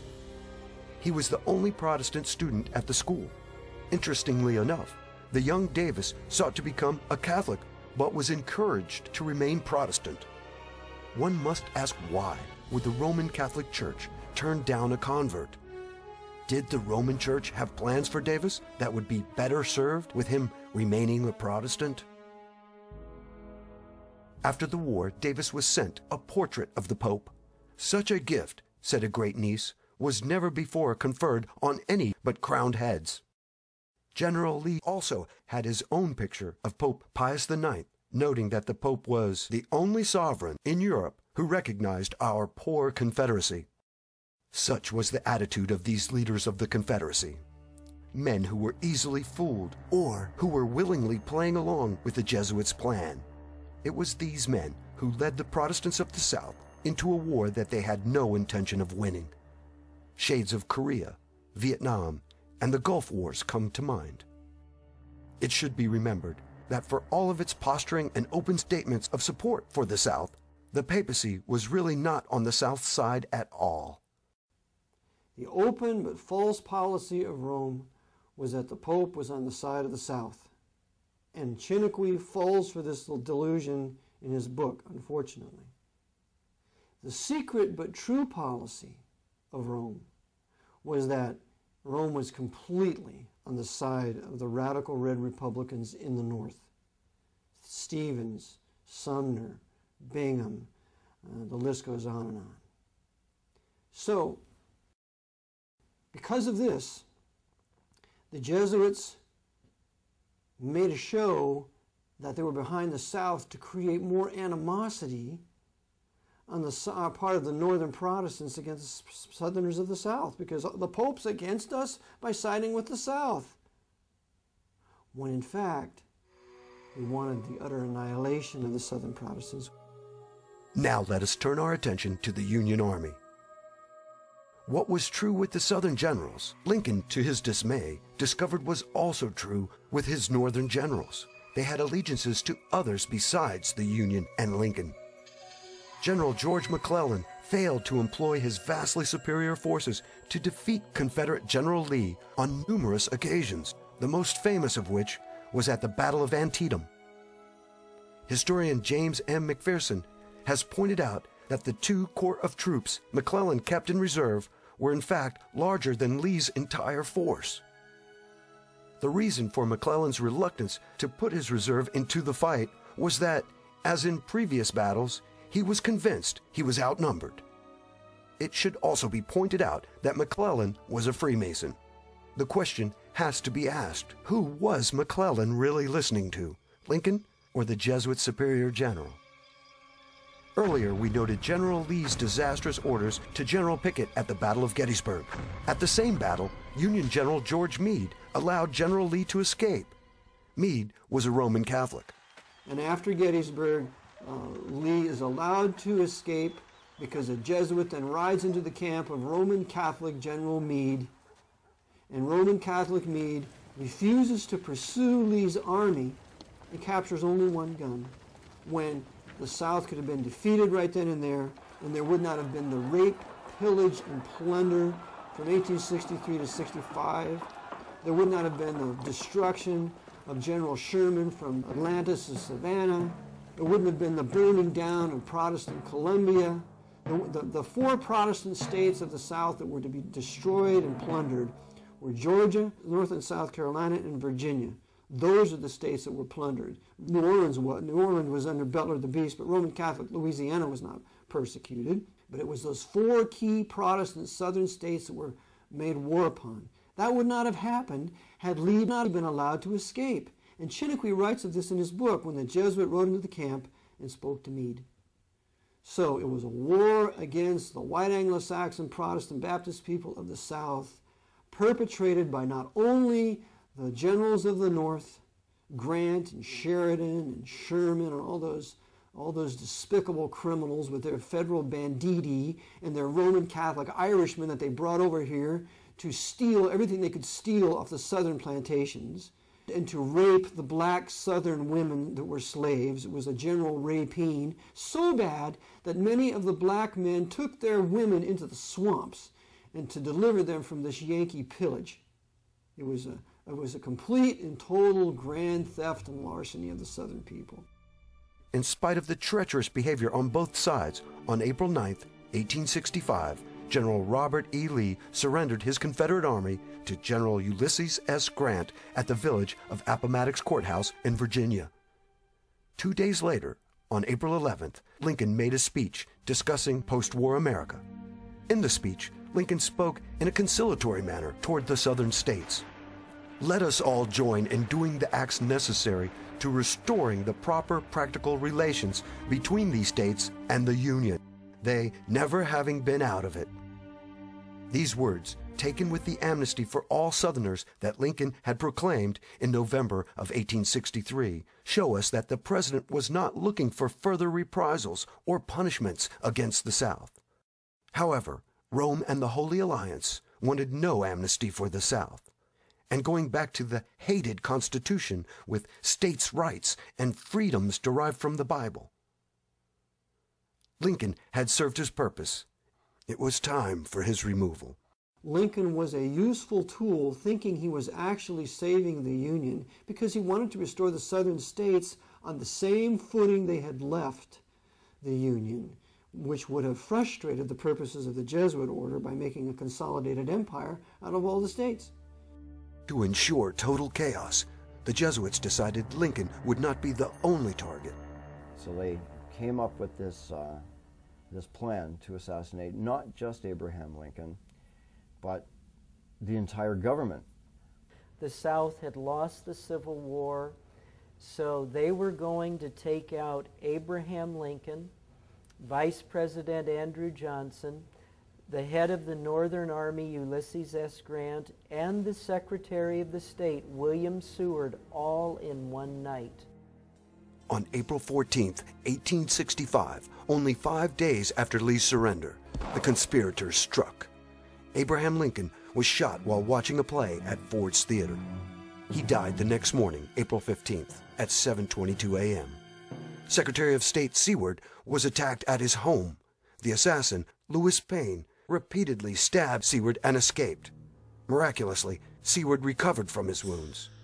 Vice President Johnson's assassin, George Atzelrod, lost his nerve at the last minute and fled the scene.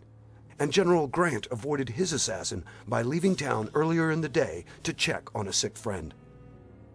But who were these assassins? Most people know about John Wilkes Booth, the man who pulled the trigger and killed Lincoln. But few realize that most of the conspirators were Roman Catholic. Even Booth had converted to Catholicism. It's clear that John Wilkes Booth, while he was a member of the Knights of the Golden Circle, at the time he was plotting Lincoln's assassination, he was also meeting in the home of a very devout Roman Catholic woman by the name of Mary Surratt, right in Washington, D.C., and it was in her home that the plot to kill Lincoln was hatched. The Jesuits of Washington, D.C. put together the plot for the assassination. The Jesuit power behind that plot was Bernardin F. Wiggett. Jesuits, under the stream of an induction, they were not directly to be involved. They only were the elements, the intellectual element that will prepare this. The case of Abraham Lincoln.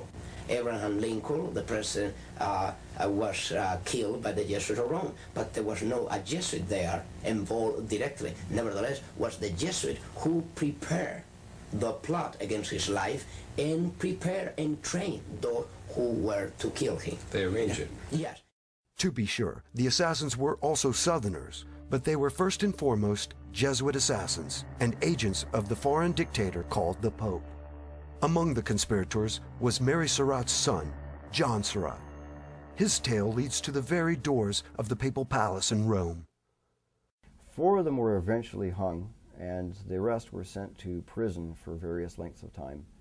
Booth was killed in a barn, but the story around Surratt is absolutely amazing. Surratt, after the assassination, John Surratt escaped to Canada. Now, the southern government had a kitchen cabinet based in Montreal. So that's the first place he went, was to Montreal. And who's in Montreal to meet this Surratt was 2 priests. And they squirreled him away for about 6 months. At the same time, the government is looking all over for this guy. It's like the biggest manhunt in U.S. history, and they can't find him. And here he is sitting in a little town outside of Montreal, being protected by priests. The Jesuits were behind this assassination. They controlled Surratt. Surratt called time outside of Ford's Theater. John Wilkes Booth does the shooting. The guard, the Secret Service guard, who's supposing to be guarding the entranceway to the booth of Lincoln, he just happens to leave his post. And he's never punished for it. So the assassination takes place. Surratt escapes to Canada. He's taken to Liverpool. He's taken from there to Rome. He enlists in the Pope's Zouave army. And in 1867, he is discovered through another Roman Catholic who reveals the truth about it. And he is then brought back to the United States and put on trial. He has 2 trials, and because Roman Catholics have more allegiance to their priests and the canon law than they do our country, when a Roman Catholic's on a jury, they can hang a jury and let the murderer go free, and that's exactly what happened to John Surratt. As a result of the Surratt affair and the papal policy of not allowing Protestant churches within the city of Rome, the United States of America ended diplomatic relations with the Vatican in 1867. But even with the end of diplomatic relations with the U.S., the Jesuits had achieved a great victory. First, hundreds of thousands of Protestants were dead. Second, much of the Protestant South lay in ruins. Third, forcing the South at gunpoint to stay in the Union had dealt a severe blow to the Constitution and the concept of freedom. And lastly, Lincoln was dead, and the Jesuits were avenged for his interference in the Chiniquy trial and his attempt to restore the Republic to its pre-war state. Adding insult to this situation, the Jesuit-controlled radical Republicans in Congress, men like Charles Sumner and Thaddeus Stevens, were able to pass the 14th Amendment in 1868. The 14th Amendment created a new type of citizen, a citizen of the United States. Whereas before, a man was a citizen of the state in which he was born, citizenship was now at the national level. Ostensibly, this new citizenship was created to help the freed slaves, but in reality, it was a measure that would allow the federal government to strip away constitutional rights from the people and replace those rights with privileges granted by the government. In Maxwell versus Dow of 1899, the Supreme Court said that none of the Bill of Rights are privileges and immunities of 14th Amendment U.S. citizenship. And the great dissent by John Marshall Harlan, the first Harlan, must be read by every viewer as he goes out of his chair to say that we don't enjoy real liberty, that our rights of American freemen have been overthrown, that our Anglo-Saxon liberties are gone. And then he reiterates in 1908 in Twining versus New Jersey, when Twining versus New Jersey comes out and says the First Amendment, the Second Amendment, the Third Amendment, the Fourth Amendment, the Fifth Amendment, the Sixth Amendment, the Seventh Amendment, the Eighth Amendment, none of those amendments are privileges and immunities of United States citizenship under the 14th Amendment. That's why in court you take your Fifth Amendment privilege. That's why you own a gun with a privilege. That's why you worship God now by a privilege granted from Washington. This ought to make us irate. All we have is Soviet citizenship, but all of us are. Whites and blacks were all slaves of the Jesuits in Washington, D.C., and none of us have any absolute rights to limit the powers of Washington. The only thing that limits Washington's powers are the decisions of the Supreme Court. The Supreme Court's controlled by the Jesuits of Georgetown. You got 5 Roman Catholics sitting on it now.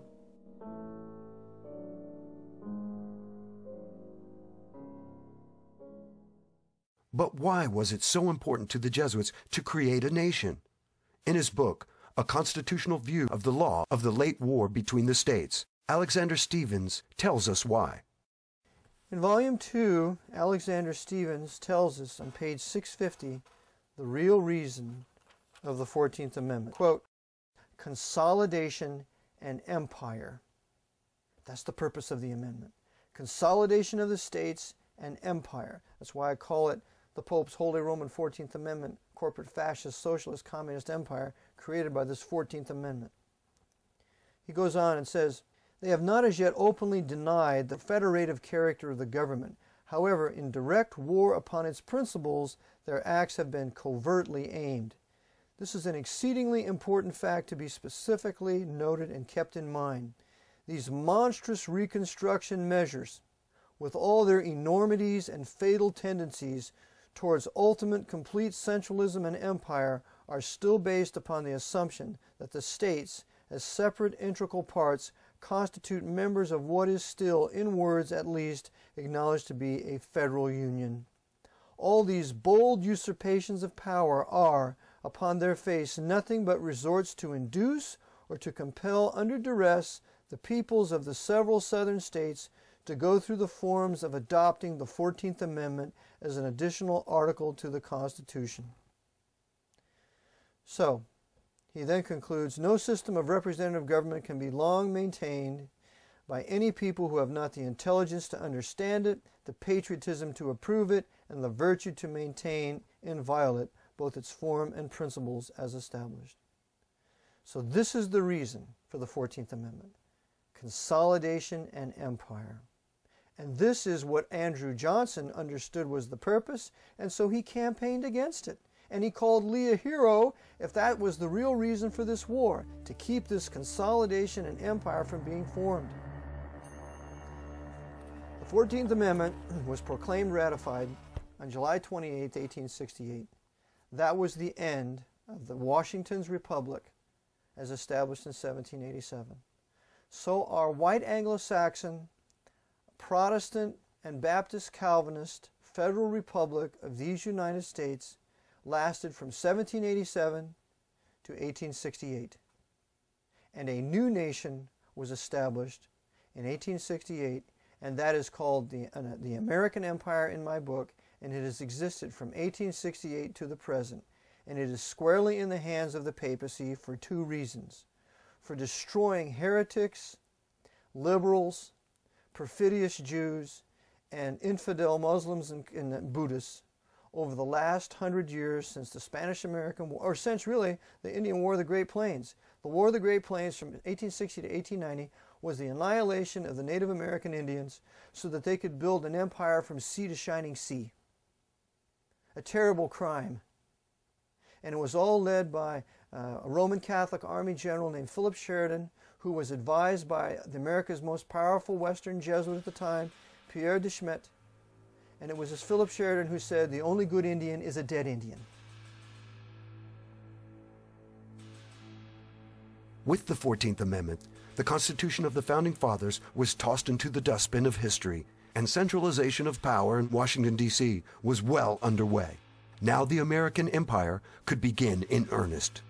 The American states, both in the North and South, would be subservient to the federal government and would be essentially slaves to this new master. In rapid succession, the United States found itself in one war after another. The Spanish-American War, World War I, World War II, the Korean War, the Vietnam War, the Cold War, Gulf War I, Gulf War II, and a host of smaller police actions, such as in Somalia, Bosnia, Afghanistan, and Libya. Looking over the last 150 years, one can discern the influence of the Jesuits in the initiation of these wars and conflicts for the purpose of building a world empire under their control. Early in the 20th century, the Jesuits were determined to start a new European war. Germany expelled the Jesuits in 1872. Russia had expelled the Jesuits in 1820. France had expelled the Jesuits in 1880. Britain had formally, although not in actuality, had formally expelled the Jesuits in 1829. Every country in Europe, Switzerland, 1848, every country in Europe had expelled the Jesuits except Belgium. And so the Jesuits said, well, now we're going to have to punish these people because they obviously didn't learn the lesson with Napoleon Bonaparte. So what we're going to do is we're going to use Britain and we're going to use America, and we're going to have a second 30 Years' War. The first one was from 1618 to 1648. The second one's going to be from 1914 to 1945.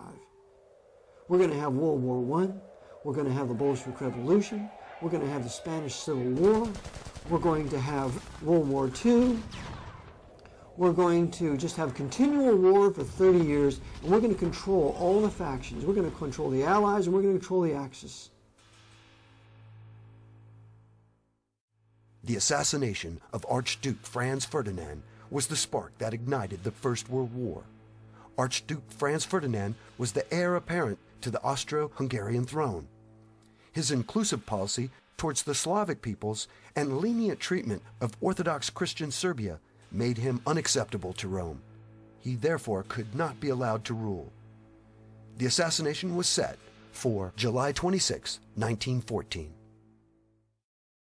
Since the year 1054, the Catholic Church has been waging war against Orthodox Christians. The Orthodox Christians did not accept the supremacy of the Pope. A war involving the major powers of Europe would be a perfect opportunity to have hundreds of thousands, if not millions, of Orthodox Serbs and Russians killed. Afterwards, Rome would be in a better position to dominate these countries. Who shot the Archduke? Gavrilo Princip, a member of the secret society called the Black Hand. The Black Hand was founded by Freemasons. During the trial, Princip testified that his colleague, Siganovich, told me he was a Freemason, and on another occasion told me that the heir apparent, Franz Ferdinand, had been condemned to death by a Freemason's lodge. Even though a Masonic group carried out the murder, all of Serbia was blamed. It was never pointed out at that time that the assassins were linked to Freemasonry, and that its upper levels had been under the control of the Jesuits for nearly a century.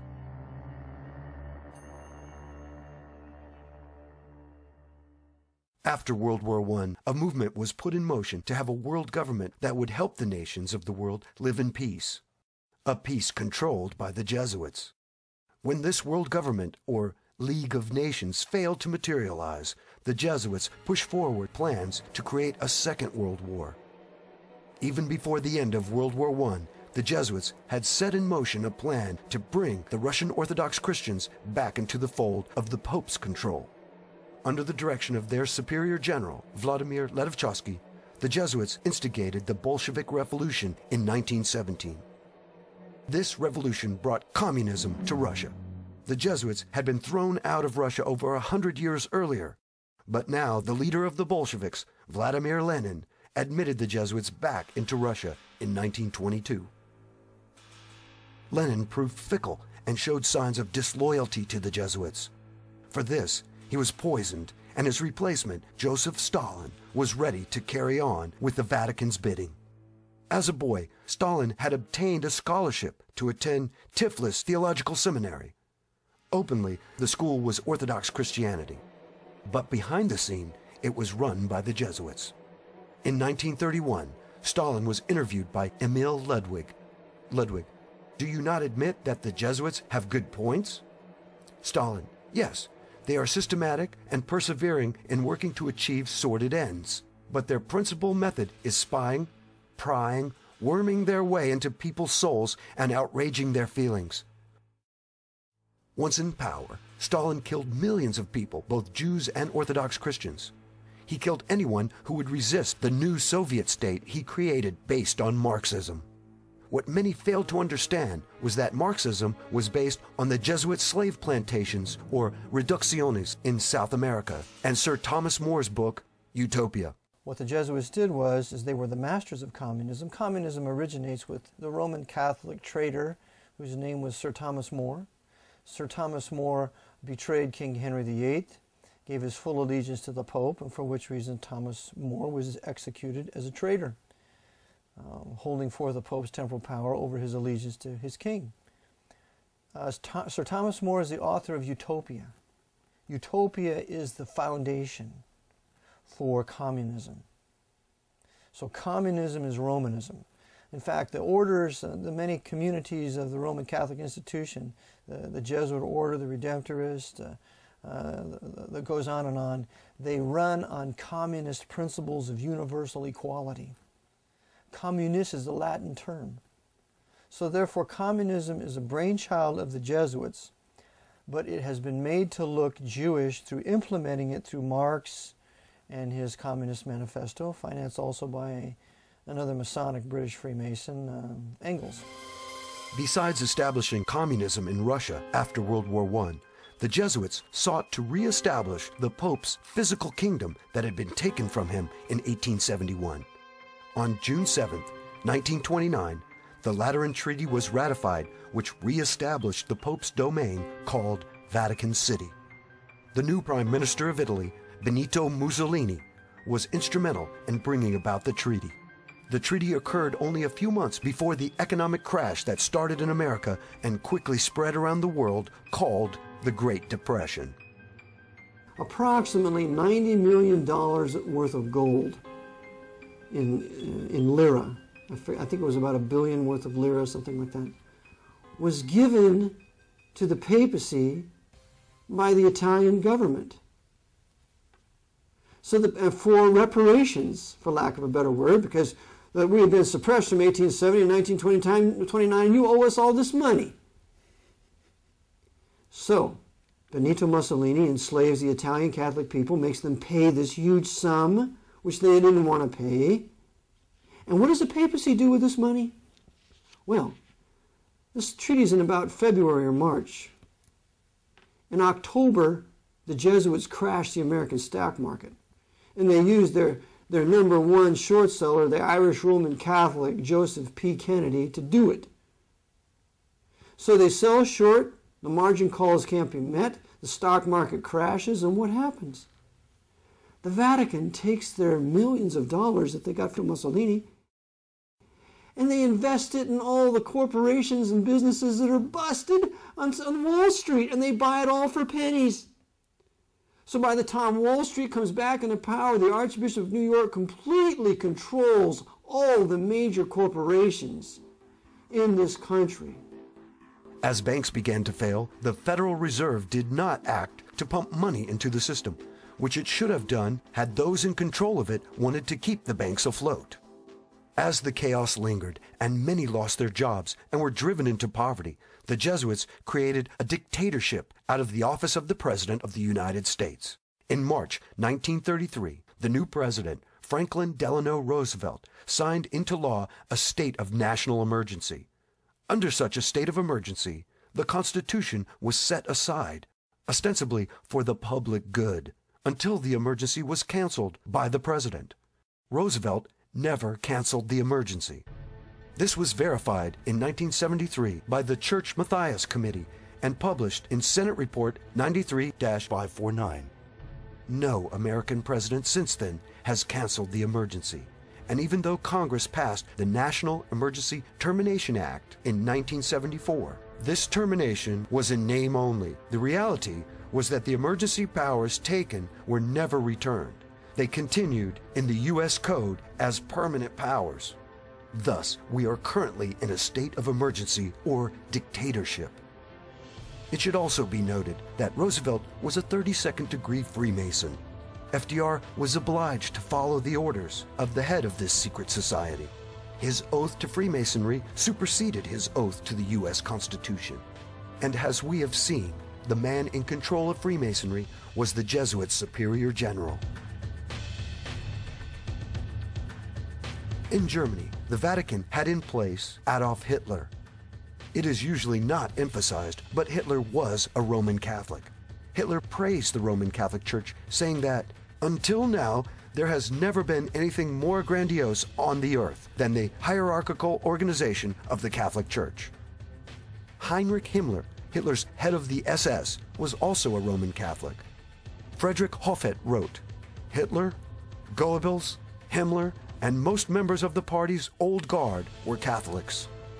After the war, Walter Schellenberg, former head of German counterespionage, stated, "The SS organization had been constituted by Himmler according to the principles of the Jesuit Order." Himmler's title as Supreme Commander of the SS was to be the equivalent of the Jesuits' general. Incredibly, although he killed and tortured millions, the Vatican never excommunicated Hitler. In fact, not one of the mass murderers of the Third Reich was ever excommunicated by the Vatican. The day Hitler died, the Spanish dictator Franco, also a Roman Catholic, had this statement run in the publication Reforme. Adolf Hitler, son of the Catholic Church, died while defending Christianity. As a loyal son, Hitler killed heretics, including Protestants, Jews, Orthodox Christians, and even liberal Catholics. All told, the war dead numbered between 62 to 78 million people. 11 million of the total dead from World War II died in concentration camps, 6 million being Jews.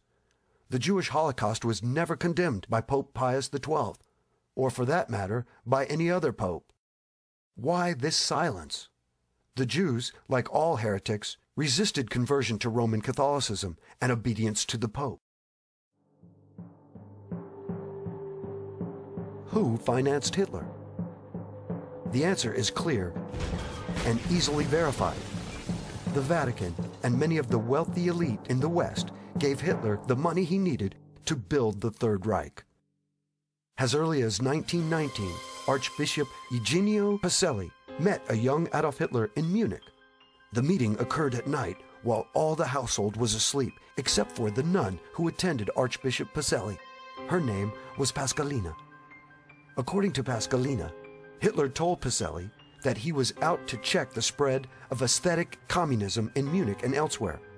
It did not come as a surprise to her, therefore, in light of Pacelli's hatred of the Reds, to see the prelate present Hitler with a large cache of church money to aid the rising revolutionary and his small struggling band of anti-communists. "Go, quell the devil's work. Help spread the love of Almighty God," Pacelli told Hitler. "For the love of Almighty God," she heard the young man Adolf Hitler reply.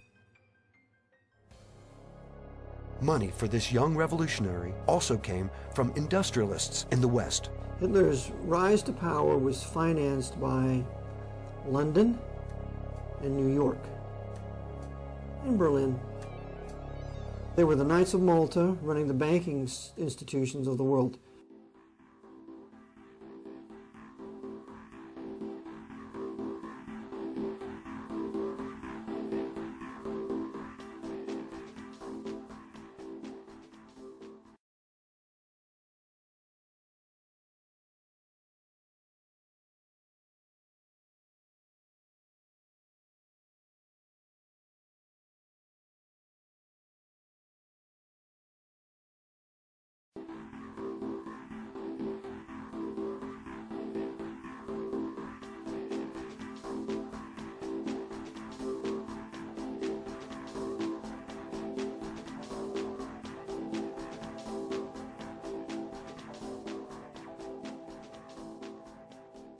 In the discipline of historical research, one of the greatest taboo subjects is to look into who financed Hitler.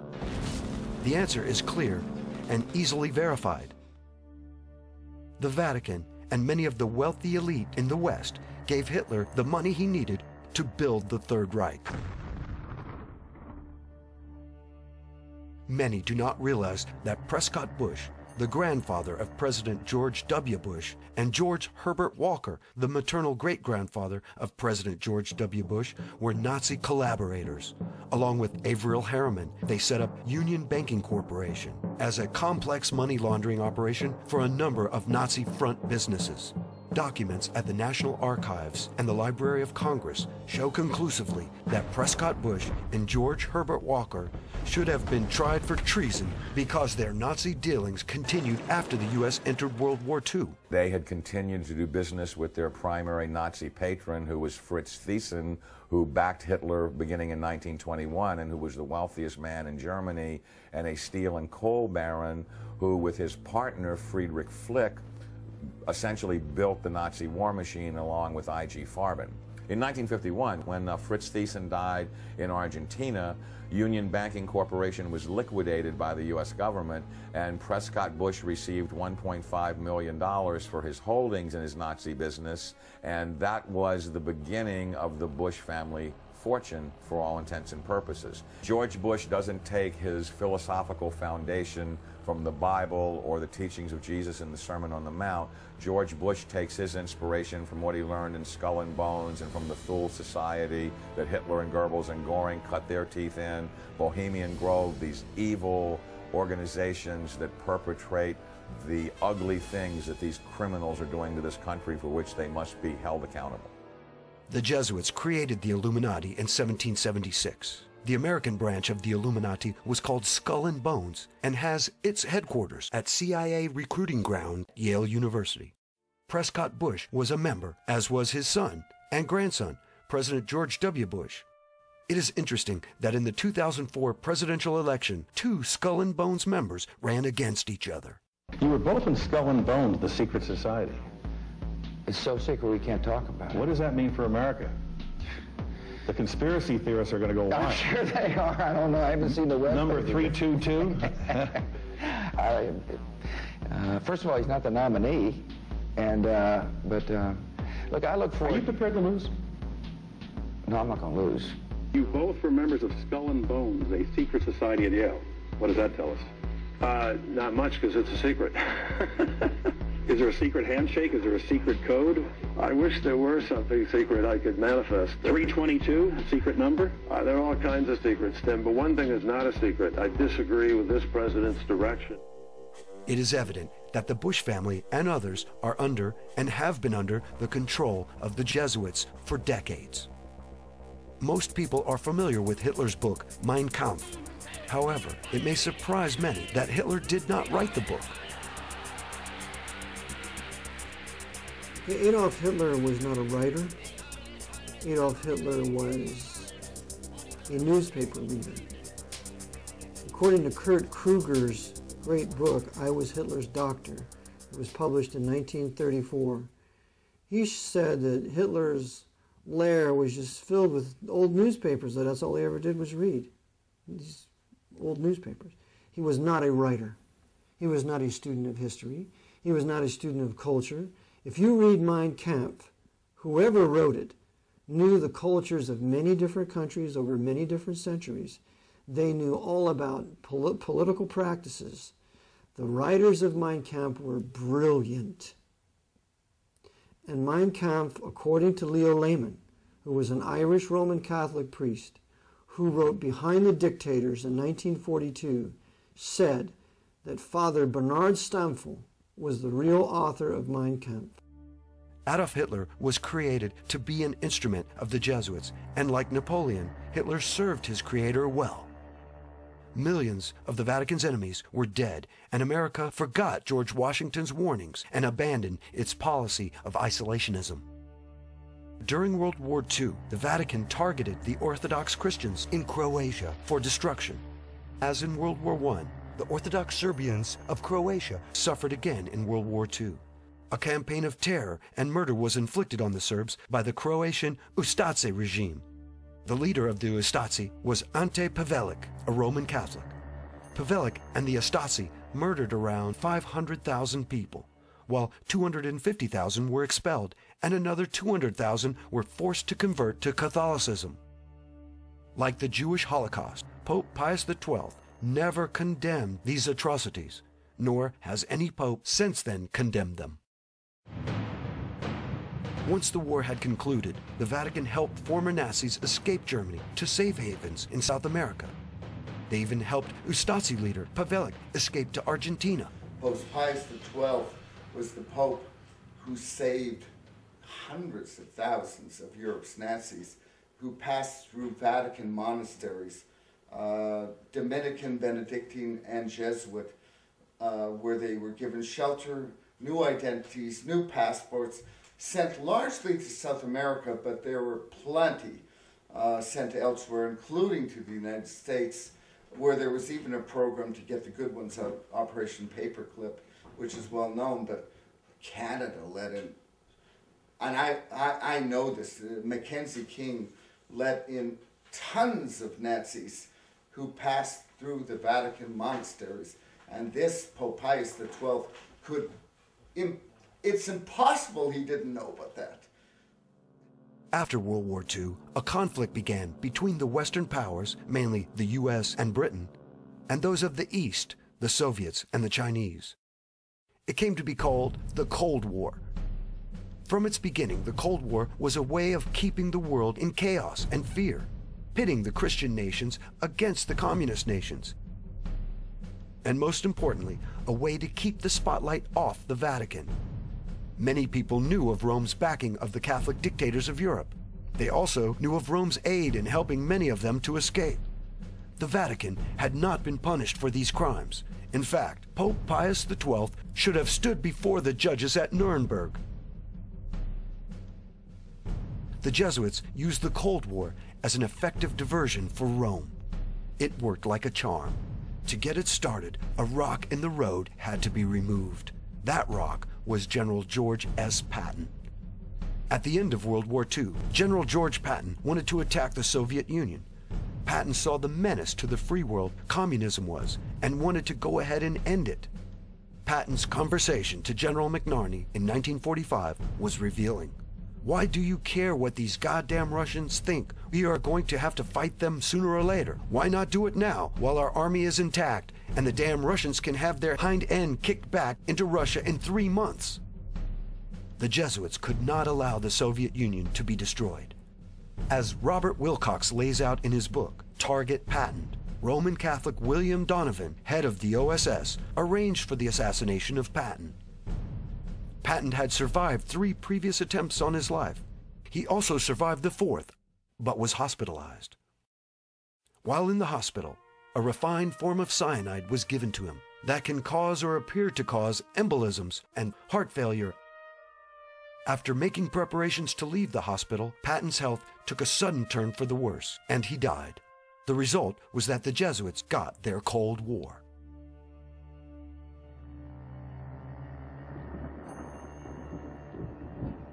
During the Cold War, the activity of 2 U.S. presidents, John Kennedy and Ronald Reagan, reveals much about the power of the Jesuits. John Kennedy was a Roman Catholic who turned against the Vatican and the Jesuits. Kennedy decided to be his own man, take his own counsel, and not take orders from Rome.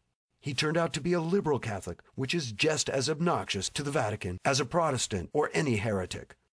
Kennedy began to pull out of Vietnam. He ordered the Treasury Department to print money and not go through the privately held Federal Reserve. And he had plans for a new invasion of Cuba. See, Kennedy wanted Cuba back from Castro. The big lie is that Kennedy, he canceled the orders. He didn't cancel the orders. McGeorge Bundy canceled the order for the air cover in the Bay of Pigs. That's according to Fletcher Prouty in his book JFK. And on the USS Essex, which was an aircraft carrier there, that the captain was told not to give any air cover to the invading patriots there in Cuba. But that cover was canceled, not by JFK, because the night before he said he gave a go-ahead. And to prove this point, there's a book that's been released about a year ago called Ultimate Sacrifice, written by Waldron. And in that book, it shows that JFK had planned to invade Cuba on December 1st, 1963, and get rid of that Jesuit, Fidel Castro. On November 22nd, he was killed, 8 or 9 days before the invasion was to take place. Like the assassination of Abraham Lincoln, John F. Kennedy's assassination was meticulously planned and executed, with Lee Harvey Oswald as the patsy. But you see, Gene Hill with Mary Moorman were right there at the limousine. And Gene Hill and Mary Moorman said that the driver turned around and shot. But they thought the driver was shooting back at the shooter. They didn't know the driver was shooting JFK in the head, along with the storm drain shooter. A simultaneous headshot. That shot from the grassy knoll was a distraction. They had a smoke. I mean, we've had smokeless gunpowder since the turn of the century. I mean, why would they use a rifle and have smoke? It was a distraction for the crowd to run up to the grassy knoll because the real shooters was the storm drain shooter and the driver shooting Kennedy in the head simultaneously. And I show in my book, Kennedy was shot 5 times. The assassination was done in a very public way to show other would-be presidents what would happen if orders were not followed. The assassination of John F. Kennedy is done in broad daylight as a warning to all the other leaders of the world, but it's also done with this viciousness because you see JFK was a Catholic and they wanted to kill their Catholic boy who refused to uphold the temporal power of the Pope.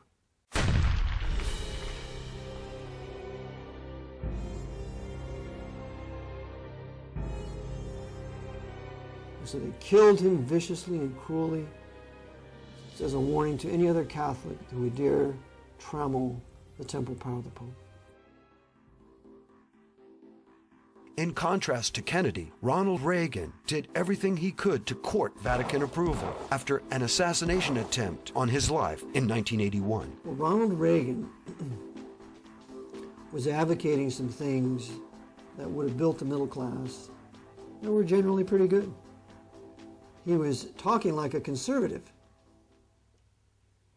Evidently, he thought for a few minutes he was the president because he'd been told to choose George Bush as the vice presidential candidate. And all the conservatives said, how could you do this to us? And yet he's still, quote unquote, elected.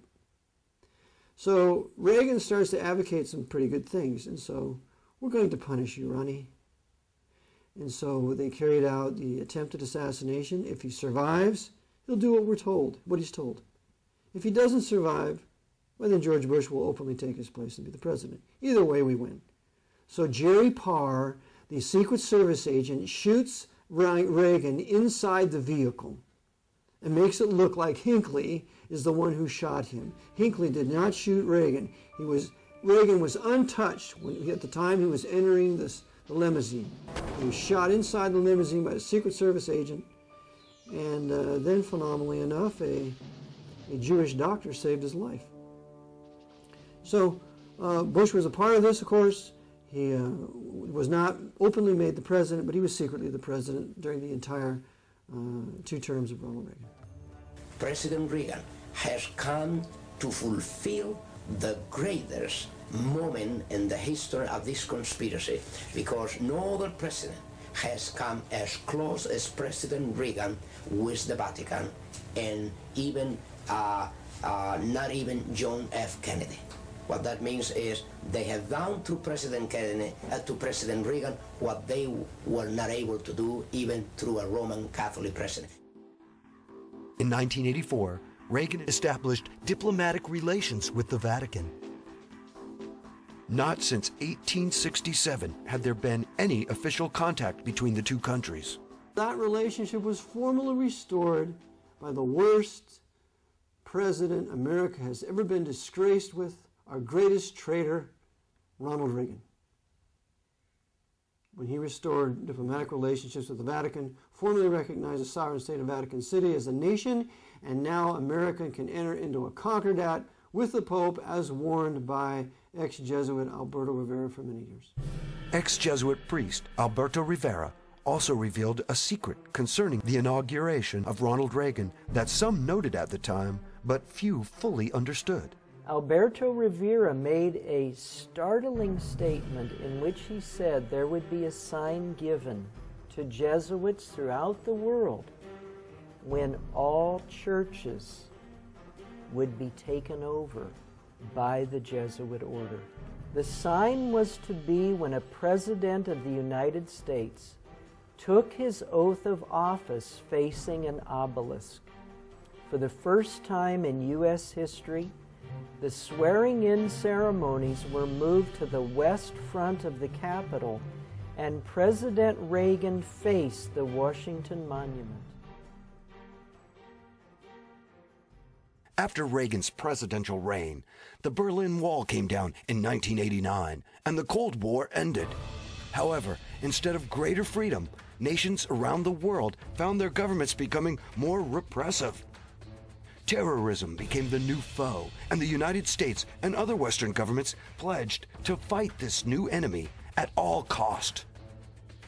That included taking away all God-given rights from the people in order to bring about supposed peace and safety. In America and elsewhere, many noted that the government knew about the terrorist attacks in advance, but failed to stop them. In fact, it is now painfully obvious that the government allowed these attacks to occur.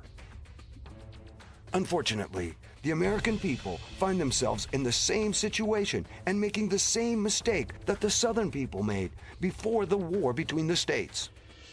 In the 1800s, the South, like the North, had Jesuit-controlled Freemasons and coadjutors in key religious, political, and military positions. Many newspapers were also under Rome's control. These men and media outlets created the agitation towards war. As the slave issue escalated, pushing the South towards secession, the Southern people fully expected God to be on their side. However, like America today, the people of the South failed to understand they were not on God's side. The South did not practice biblically sanctioned slavery. The Bible authorizes two types of slavery: a voluntary servitude to pay off debt, and slavery as a result of war. The South did not practice these types of slavery. The South practiced man-stealing or kidnapping for profit. Exodus 21:16 clearly states, "And he that stealeth a man, and selleth him, or if he be found in his hand, he shall surely be put to death." For their sin and refusal to repent of man-stealing, the South reaped a harvest of death and destruction. Likewise, America today is finding itself in the same situation. Instead of asking God why he did not protect them from the terrorist attacks on September 11, 2001, Americans were easily manipulated with pride and cried out for vengeance against a foreign enemy. A vengeance that brought multi-billion-dollar profits to the death industries by promoting endless war. Instead of asking God what they had done to offend him and lose their blessed state, the American people are seeking answers and solutions from politicians, false prophets, and economic wizards. For the most part, the American people do not see a correlation between turning their backs on the God of the Bible and the disasters that have come down upon them.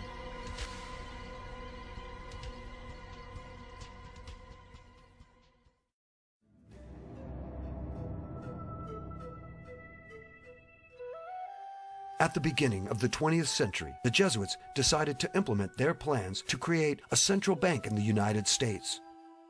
Their plan would enable them to pay for the wars that were coming as the American empire expanded. Once this was accomplished, the common man would hold worthless paper, and the Jesuits would be in a position to fund new wars using the U.S. military as its muscle. The Jesuits, in their Counter-Reformation, have set out to destroy the Protestant Reformation, which had a middle class and private rights and private wealth and private land ownership. And in their attempt to bring the world back to the Dark Ages, the 13th century, when Pope Innocent III was the demon pope of all of Europe at the time, set out to destroy the Albigenses and others. To do this, to destroy Western Protestant civilization, they had to implement the pillars of the Communist Manifesto. Well, two of those pillars are these. The national credit would be in the hands of the federal government. So therefore, the credit of this country is in the federal government as extended by the Federal Reserve Bank, which is a private bank. Lewis versus U.S. tells us this in a federal case.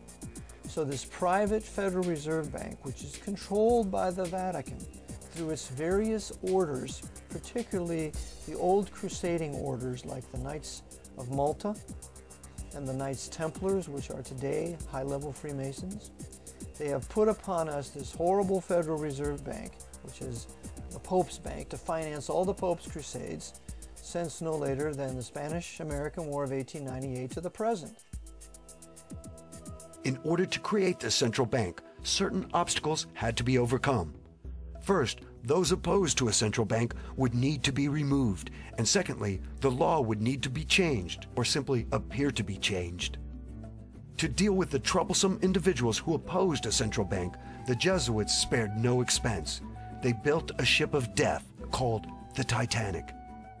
The sinking of the Titanic was the design of the Jesuit Order to get rid of the opposition to the creation of a central bank in the United States. And the men on the Titanic were opposed to a central bank. They had to die. Among those were John Jacob Astor, Isidor Straus, Benjamin Guggenheim, and a host of other millionaires who were opposed to a central bank in America. Therefore, they had to be taken out of the way, and they were on the Titanic. The company building the ship was owned by J.P. Morgan, who was himself an agent of the Rothschilds family, the Rothschilds being the bankers for the Pope and the Vatican. The main Jesuit targets were brought on board. The captain of the ship was Edward John Smith. It appears from his actions that Captain Smith was a Jesuit coadjutor, that is, a Jesuit who has taken the oath but does not wear the robes. A coadjutor blends into the scenery and never looks like a Jesuit priest. It is a veteran sea captain, Edward Smith, who orders the ship to travel through an 80-square-mile ice field at full speed on a moonless night. There had been over 8 telegrams warning the captain of the danger. He's warned 8 times, slow the ship down, slow the Titanic down, you're going too fast. Not once stopped. Knew there was an iceberg field up ahead, knew that he should have slowed down, but didn't. And so you look and you say, how was it that this man could go headlong into a field of icebergs and not slow the ship down, not be more careful?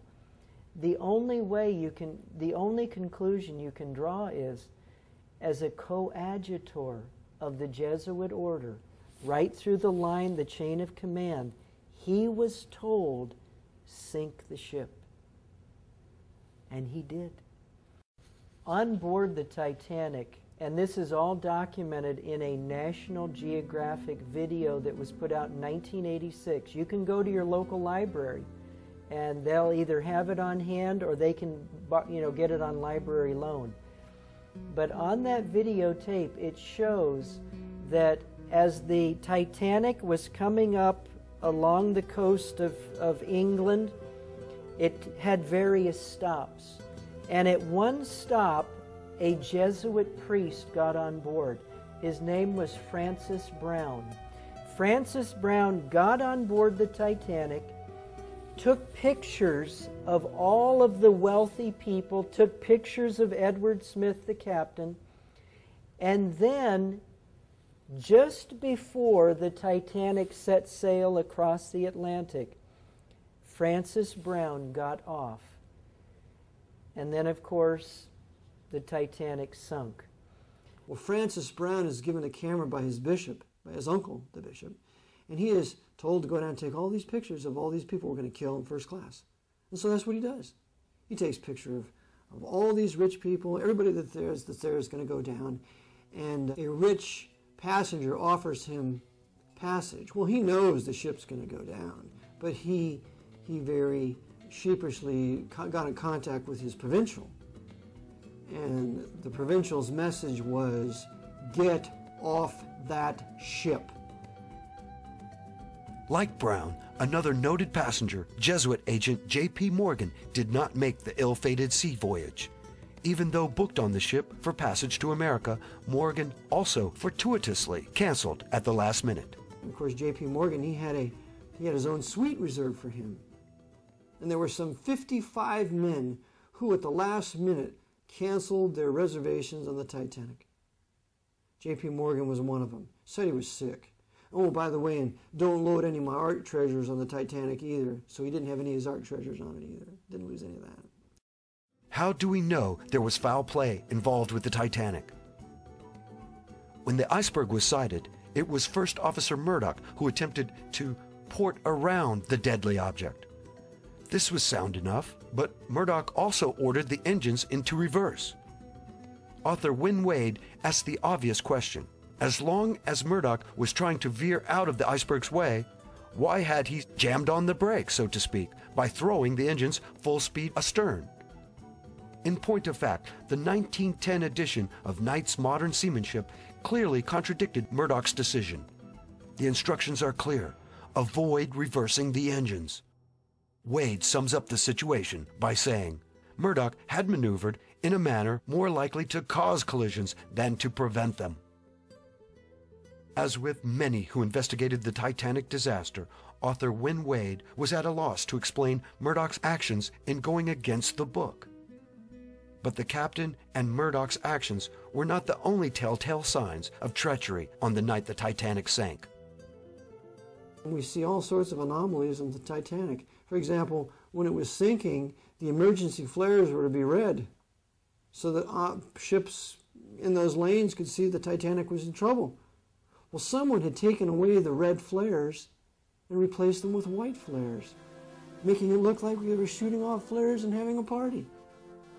And then the loading of the boats, we know that was a fraud. They didn't allow the lifeboats to be completely loaded. They were only half loaded, some 1/3 loaded, because the targets in the first class could not be allowed to board.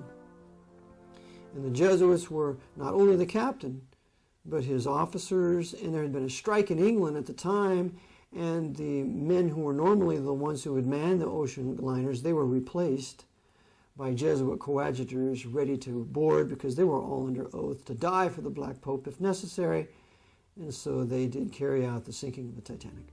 But how is it possible that men will commit suicide as Captain Smith and some of his hand-picked crew obviously did? We have to understand that these men have died to their own self-will. And so they have completely been emptied of their own personalities, and upon the order of their commander will do exactly what they're told. There's no such thing as a disobedient Jesuit. This serves as a warning to all the other men of power, not only in our country, but in England and Europe. You mess with us, and we're going to do to you what we did to all those people on Titanic, and we're going to thwart the investigation.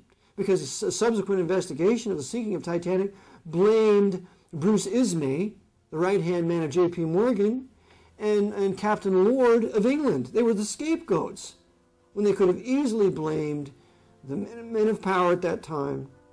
Saw who canceled their reservations. It was a Warren Commission all over again. 9/11 Commission all over again. It's a whitewash and cover-up, and that cover-up is even more powerful than the murder itself.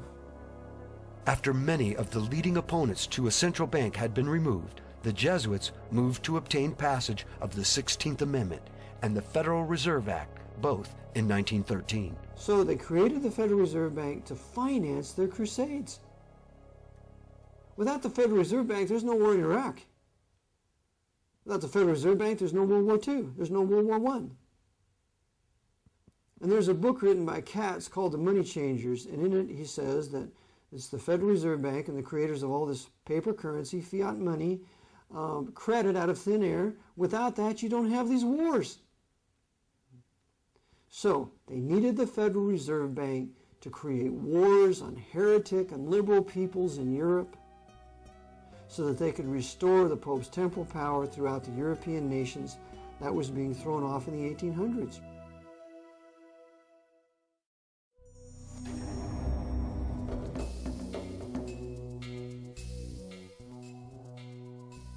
Besides instigating wars and controlling the banking industry, the Jesuits have spent a great deal of time and effort attacking and undermining their number one enemy, the Bible, specifically the King James Bible.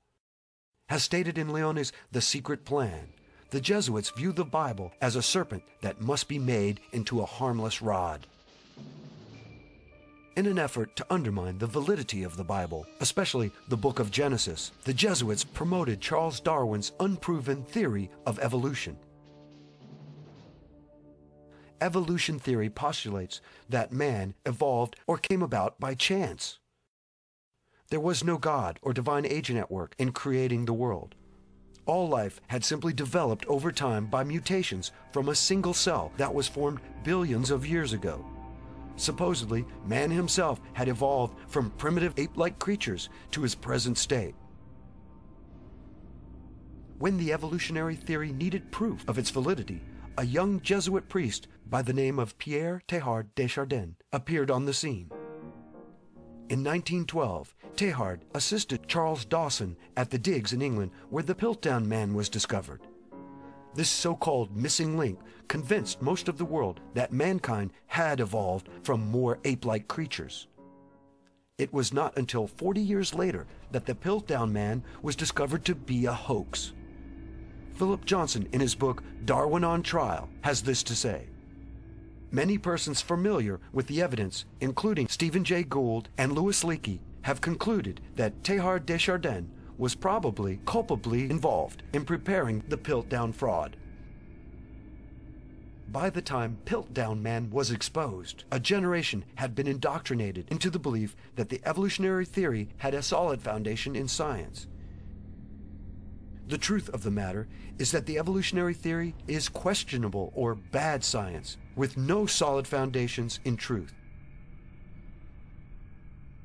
To illustrate this fact, let's look at an exchange between author Luther Sunderland and Dr. Colin Patterson.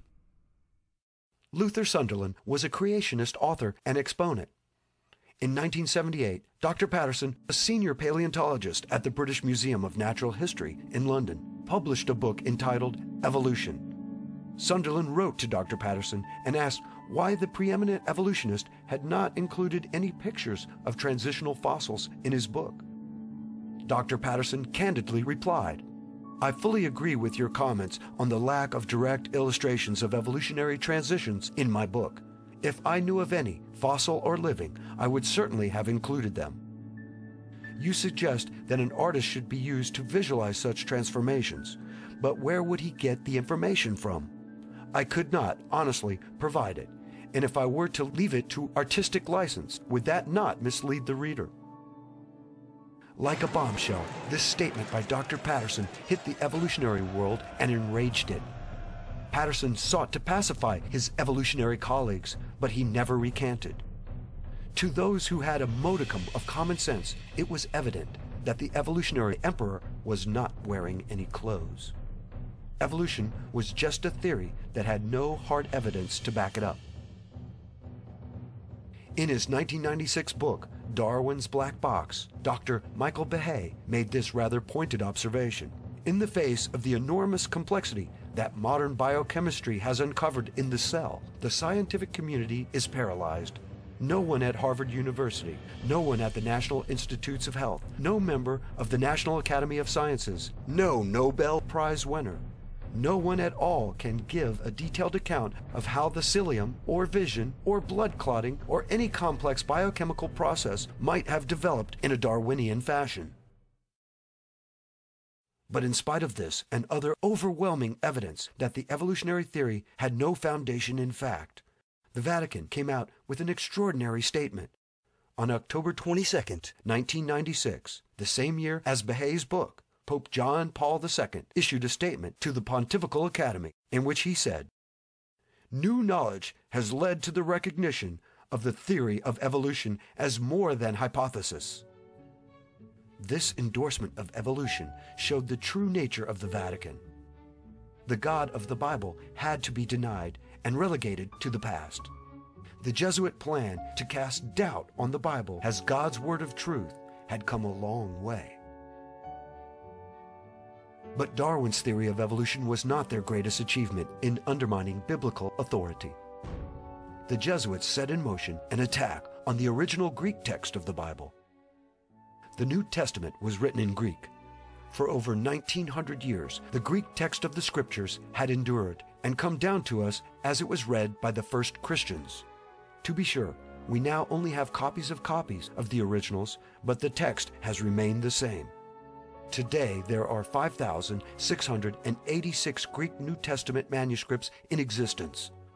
Of these manuscripts, the majority, over 90%, have been used over the centuries as a basis for the text of the New Testament. This majority text came out of Antioch in Syria. Antioch became the headquarters for Christians of the first century, and the majority text is often referred to as the Antiochian text. But the authoritative line of manuscripts is more often called the Textus Receptus, or received text. The King James Version is based on the received text. In the past, there have been attempts to alter the received text. A group of Gnostic Christians centered in Alexandria, Egypt, altered some manuscripts in the 3rd century. The corrupted Alexandrian manuscripts downplayed the divinity of Jesus. The famous scholar Origen seems to have had a hand in this undertaking. However, the Christians of that time were not fooled. In the 4th century, another attempt to pass on these same corrupted manuscripts was led by the Roman Catholic scholar Jerome. Jerome made a translation of the Bible using the corrupted Alexandrian texts in 380 AD. Jerome called his translation the Vulgate.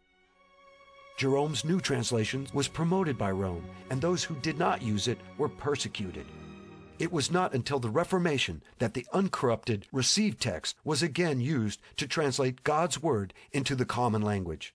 The result was such translations as Luther's German New Testament of 1522, Tyndale's English New Testament of 1526, the Geneva Bible of 1560, and the King James Bible of 1611.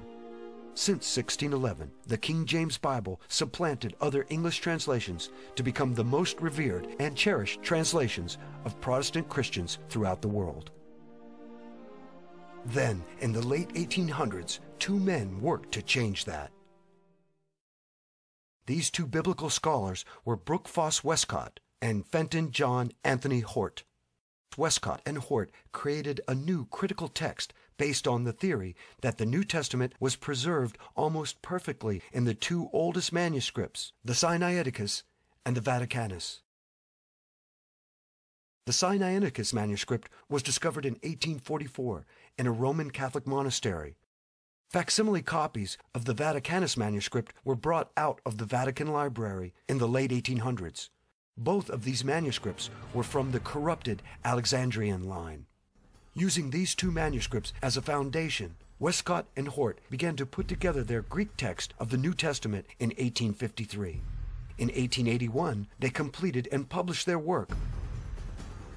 According to Westcott and Hort, now for the first time, the true text of the New Testament was available to believers.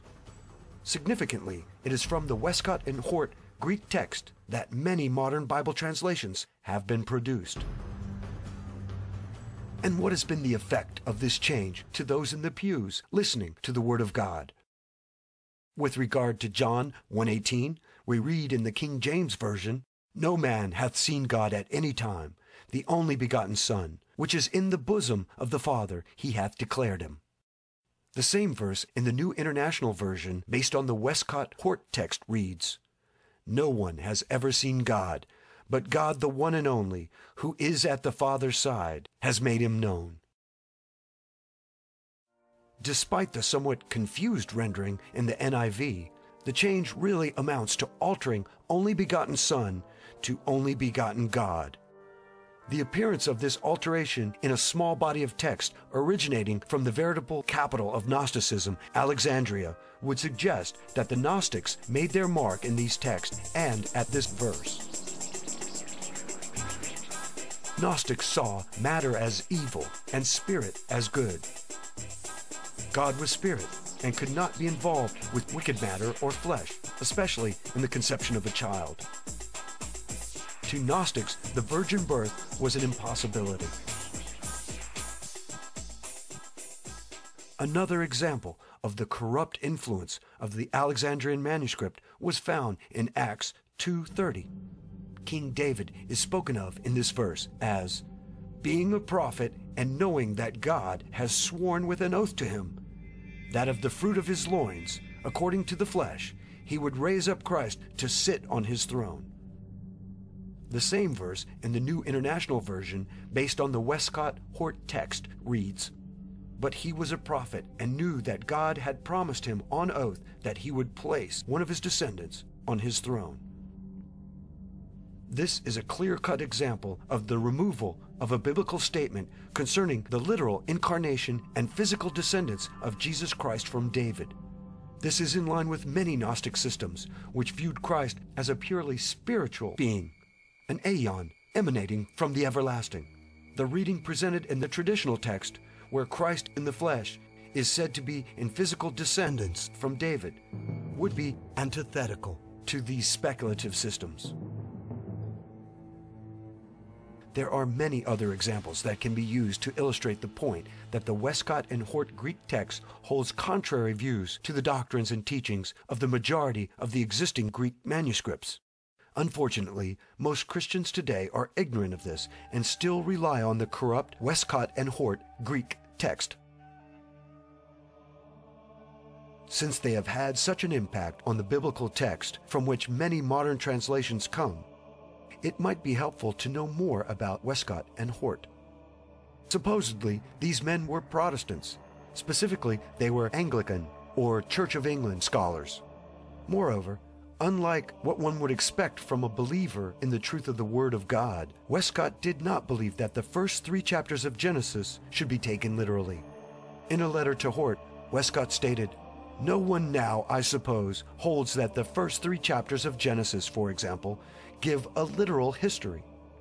I could never understand how anyone reading them with open eyes could think they did." Westcott also doubted the miracle stories in the Bible. He stated, "I never read an account of a miracle, but I seem instinctively to feel its improbability." But even more telling is Westcott's devotion to John Henry Newman. Newman, along with several other Church of England clergymen, began the Oxford movement in 1833. The purpose of this secret movement was to reunite the Church of England with the Roman Catholic Church. That same year, a clandestine meeting was held in Rome between John Henry Newman, Richard Froude, and Monsignor Wiseman. When asked what it would take for the Church of England to be accepted back into the Roman Catholic Church, Monsignor Wiseman answered, "The Church of England must accept the Council of Trent in its entirety." Consider that. In 1833, the spokesman for the papacy brings up the acceptance of the Council of Trent as the main condition for reuniting with Rome. The Council of Trent met and declared 125 anathemas against the Protestant Reformation. The Pope and the Jesuits had not changed their minds then or to this day. For 12 years, Newman and his colleagues worked secretly to push the Church of England back into the arms of the papacy. When this secret society and its intentions were discovered, Newman and 150 followers defected to the Roman Church.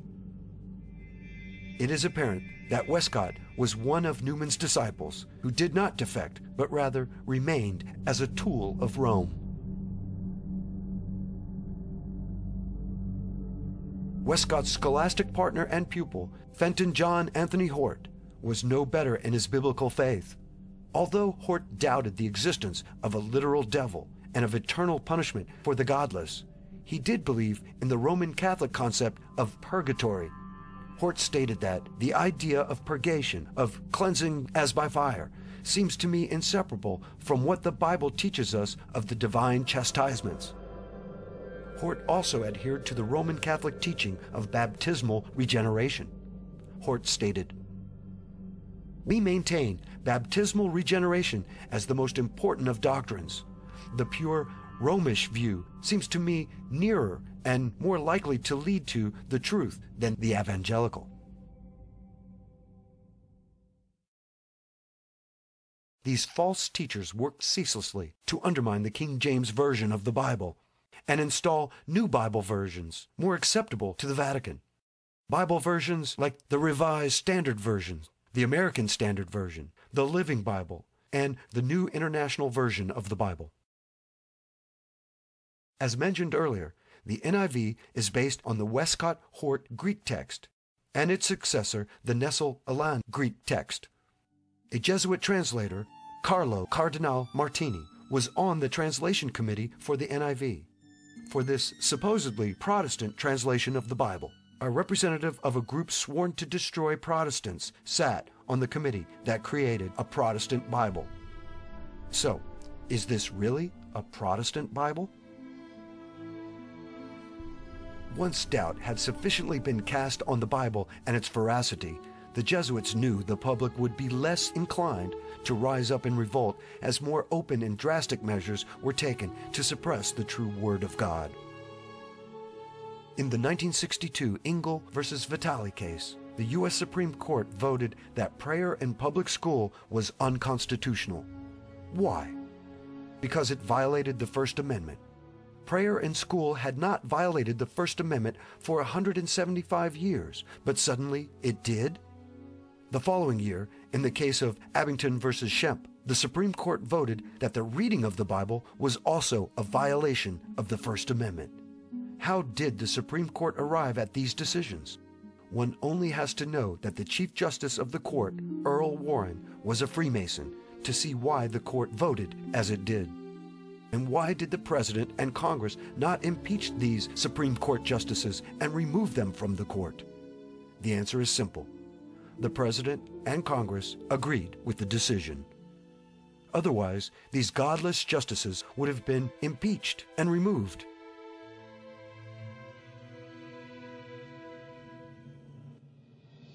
How did this happen? First, in the 1950s, churches began to incorporate and organize as tax-exempt organizations. Churches had always been tax-exempt, but now they could offer their congregations tax deductions for tithes and offerings. It was Senator Lyndon Baines Johnson who pushed for the churches to be added to the Section 501c3 of the tax code.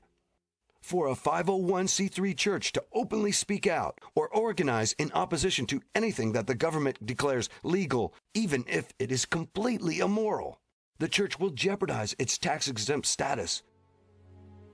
The 501c3 has had a chilling effect upon the free speech rights of the church.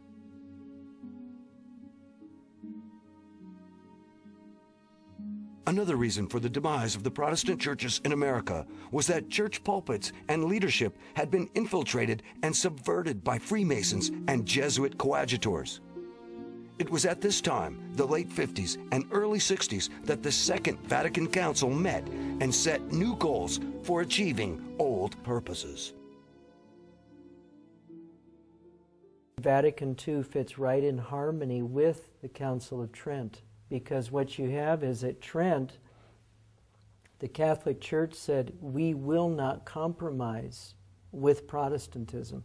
And so between Trent in the 1540s and Vatican II from 1958 to 1963, you have Jesuit infiltration of all the churches, so that finally by 1958 to 1963, there's been enough infiltration done, and enough of the messages of those churches have been watered down. So now Rome comes in with the ecumenical movement. That's what John the 23rd did at Vatican II. It was, let's bring all the churches together now, but it's not under Protestantism. It's not under biblical truth and principle. It's under Rome. And it's under Roman tradition and Roman authority. That's all Vatican II was. So Vatican II fits right in harmony with Alberto Rivera and his statement that all the churches by 1981 were completely taken over.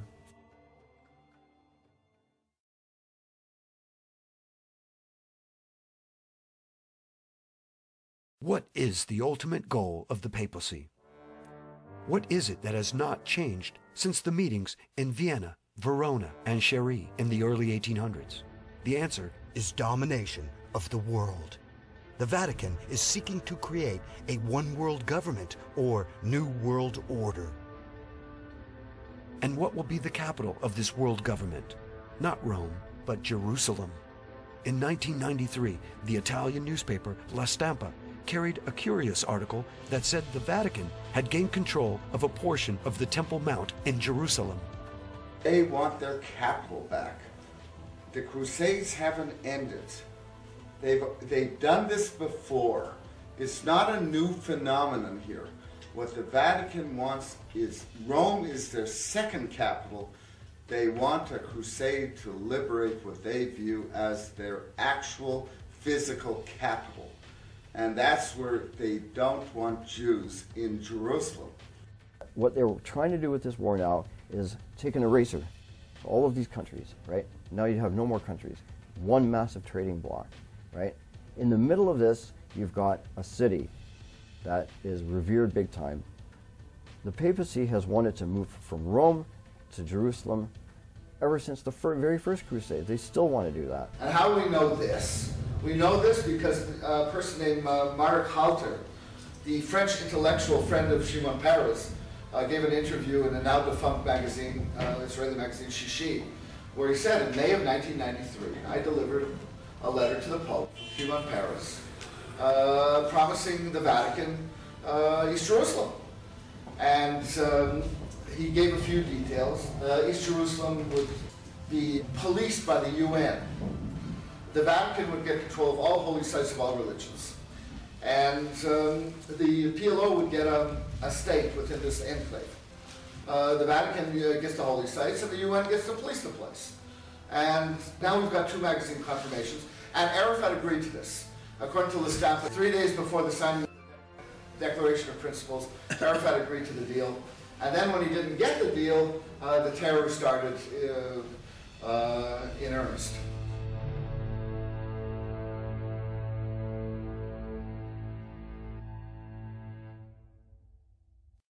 If you do not bow down to the Jesuit-controlled Roman Catholic leader, you are a heretic, and you must die. These are the words of the celebrated St. Thomas Aquinas. On the part of the Church, however, there is mercy which looks to the conversion of the wanderer, wherefore she condemns not at once, but after the first and second admonition, as the Apostle directs. After that, if he is yet stubborn, the Church, no longer hoping for his conversion, looks to the salvation of others by excommunicating him and separating him from the Church, and furthermore delivers him to the secular tribunal to be exterminated thereby from the world by death. During the Chiniquy trial, Abraham Lincoln put Bishop Foley on the stand. The bishop was forced to admit that St. Thomas was looked upon as one of the highest authorities. In fact, the Roman Catholic bishops swore that God himself had inspired what St. Thomas had written about the manner in which heretics should be treated by the Roman Catholics. If the Vatican has its way, the future for all who speak out against the Pope or who do not go along with the goals of the Jesuits is one of torture and death. This has been the fate of many world leaders, including presidents in the United States. It has also been the fate of others in all walks of life, like Confederate General Stonewall Jackson, those against the central bank on the Titanic, ex-Jesuit Alberto Rivera. In the Jesuit oath, the Jesuit states, "I will, when opportunity presents, make and wage relentless war, secretly or openly, against all heretics, Protestants, and liberals, as I am directed to do, to extirpate and exterminate them from the face of the whole earth." In light of all that has been exposed in this documentary, what is to be done? First and foremost, Christians should seek the Lord's guidance through daily prayer and Bible study. We should pray for a new reformation, not a false revival, nor one that piggybacks on a political movement, or even one that tries to take control of the existing Antichrist, Republican, and Democrat parties, but rather a reformation that emphasizes the God of the Bible, a Bible based on the Textus Receptus, like the King James Version. Secondly, the Bible tells Christians to separate ourselves from evil. Be ye not unequally yoked together with unbelievers. And in the same chapter, verse 17, "Wherefore come out from among them, and be ye separate, saith the Lord." We should seek for a peaceful separation or secession from the American empire. We want to go back to a typical constitutional Protestant form of government that was isolationist. We kept our noses out of the businesses of other nations, and we sought to develop our own country. George Bush has called the United States Constitution a GD piece of paper, and he's called this present war a crusade, which it is. So it's all the more reason to secede. We're never going to get any relief. We need to have a move in every state for secession, where we can begin to withdraw from Rome on the Potomac, which is Washington, and we can reestablish state national government once again and begin to govern our own affairs for what's best for that population or those populations in those states. And if we wish, we can then confederate together with other states, but we don't have to. Christians should not only avoid the poisons of this world, but also the false churches in the land. We should attend Bible-believing churches that are not incorporated and thus controlled by the government.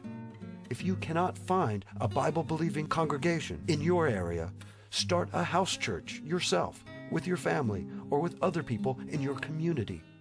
Christians should shine light on the evil we see and speak out against it. In Ephesians we read, "And have no fellowship with the unfruitful works of darkness, but rather expose them." Do not be timid, but speak out about what is clearly unbiblical and evil in this country. And finally, be aware of deceivers and deceptions. Jesus warned of false prophets with lying tongues. In Matthew 24, verse 11, we read, "And many false prophets shall rise, and shall deceive many." In 1 Timothy, the Apostle Paul wrote, "Now the Spirit speaketh expressly, that in the latter times some shall depart from the faith, giving heed to seducing spirits and doctrines of devils." As we move closer to the second coming of Christ, we should be vigilant and hold steadfast to the true faith as found in the Scriptures, leaning on the Holy Spirit to empower us against false doctrine and wicked men. God's Word does not tell us to make war on other countries, to bring them democracy, or to do nation building. These lies need to be denounced. The Jesuits will not stop in their quest for world dominion and the setting up of a new world order. Christians are to resist this Antichrist system and be the light of the world. As the light shines, it reveals the truth, and the dark creatures of this world retreat from it.